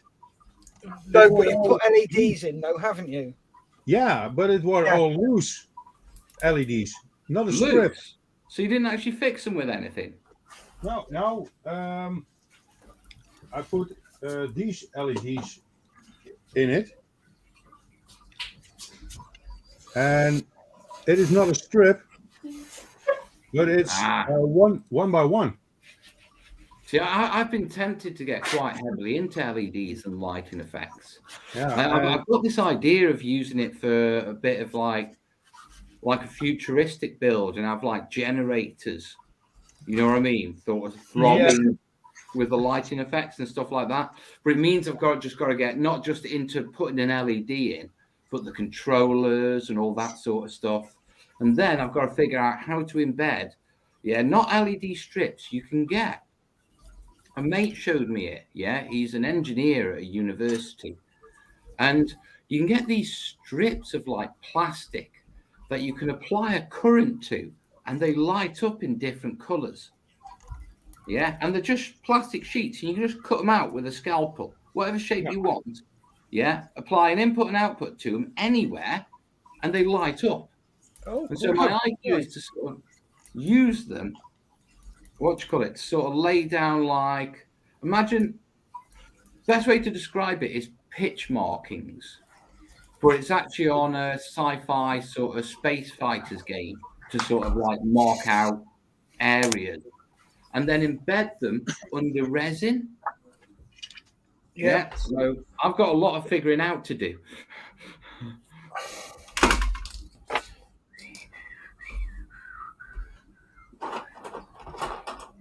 It's becoming therapeutic to hear the music. It is. I still got to it. We're coming up to end time, aren't we? Yeah. Pretty close, yes. 7 minutes ago.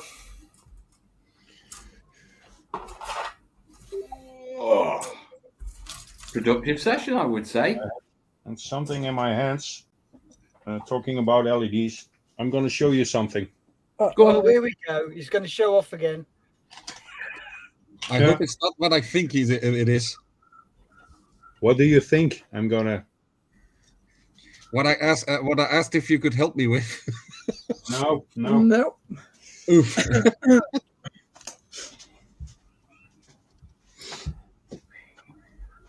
For people curious, I have an Enterprise D that has to be completely filled with lighting.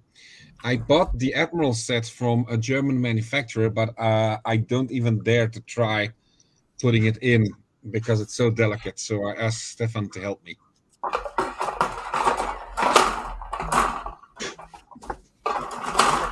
something to show you then, Plastic. Yep. Here is something I built a few years ago. Right. Looks cool. That's You've done lighting smoke effects, haven't you? a little bit. You posh bugger. This one is a hawk launching site, and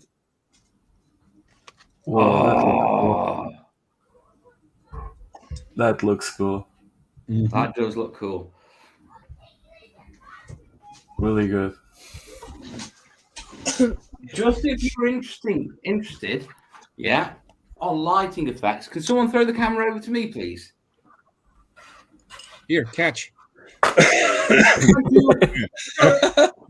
Right, folks, if you really are interested in doing like lighting effects and messing around with LEDs, yeah, I highly recommend this book. Yeah. Now that lighting, that's a model. Yeah. That's not a photo of real world. That's a model. Yeah. And this guy, he does amazing work. Yeah. It is one of those that you've got to sort of read through, pick out the details and that sort of stuff. Yeah. But there is loads of good stuff on. I mean, it's almost like someone we know got his idea from something, isn't it? Yeah, kind of. Well, the guy's well known for that stuff. I mean, just go around over every average scale model page on Facebook, and at least once he pops up. Does he? I mean, was he not working in the scale model world and sort of working war games and that sort of stuff? Definitely. You don't sort of come across the common names. But I must admit, I saw this at a show, and it was like just the explosion effects was enough for me to go, yeah, I'm in. You know, this guy knows his stuff. Absolute beautiful work. But yes, I highly recommend that book if you're into it. So here goes Plastic. Let me just flip my camera in. Yep. Where are we? There we go. Are you ready for this one? Yeah. Yes. Oh. I think, Steph, that's what Scott is building as well. Yep. And I've also got the green strawberry. Ooh, blimey. Ooh, nice. Oh, yes. That's cool. I've got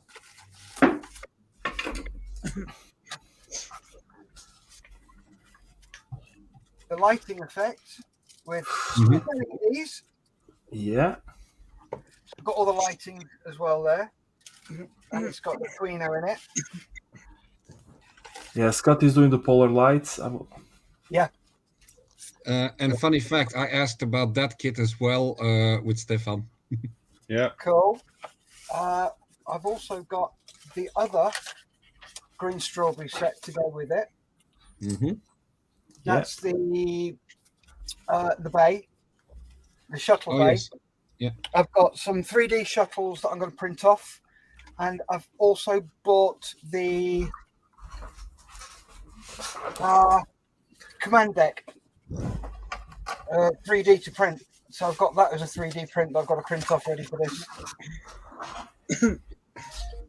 You're not going to add a Delta Flyer? Sorry? You're not going to add a Delta Flyer? I've got a Delta Flyer to go with it, yeah. I have my attempt to put LEDs on a model is on a locomotive. All right. And I use small LEDs. And if you, as you guys can see, hold on. Do you want to flip him over? Yeah. Oh. If you go with quickly. If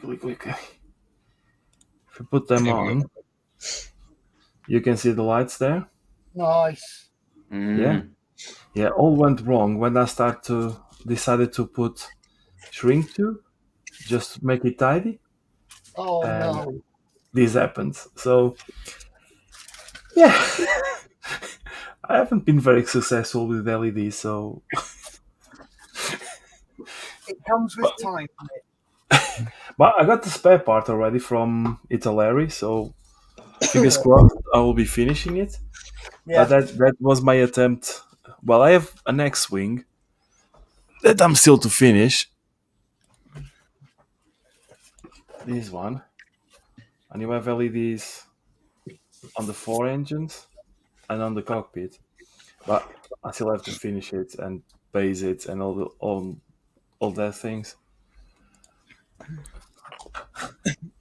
But yeah, but this one was painful to say the least. I bet.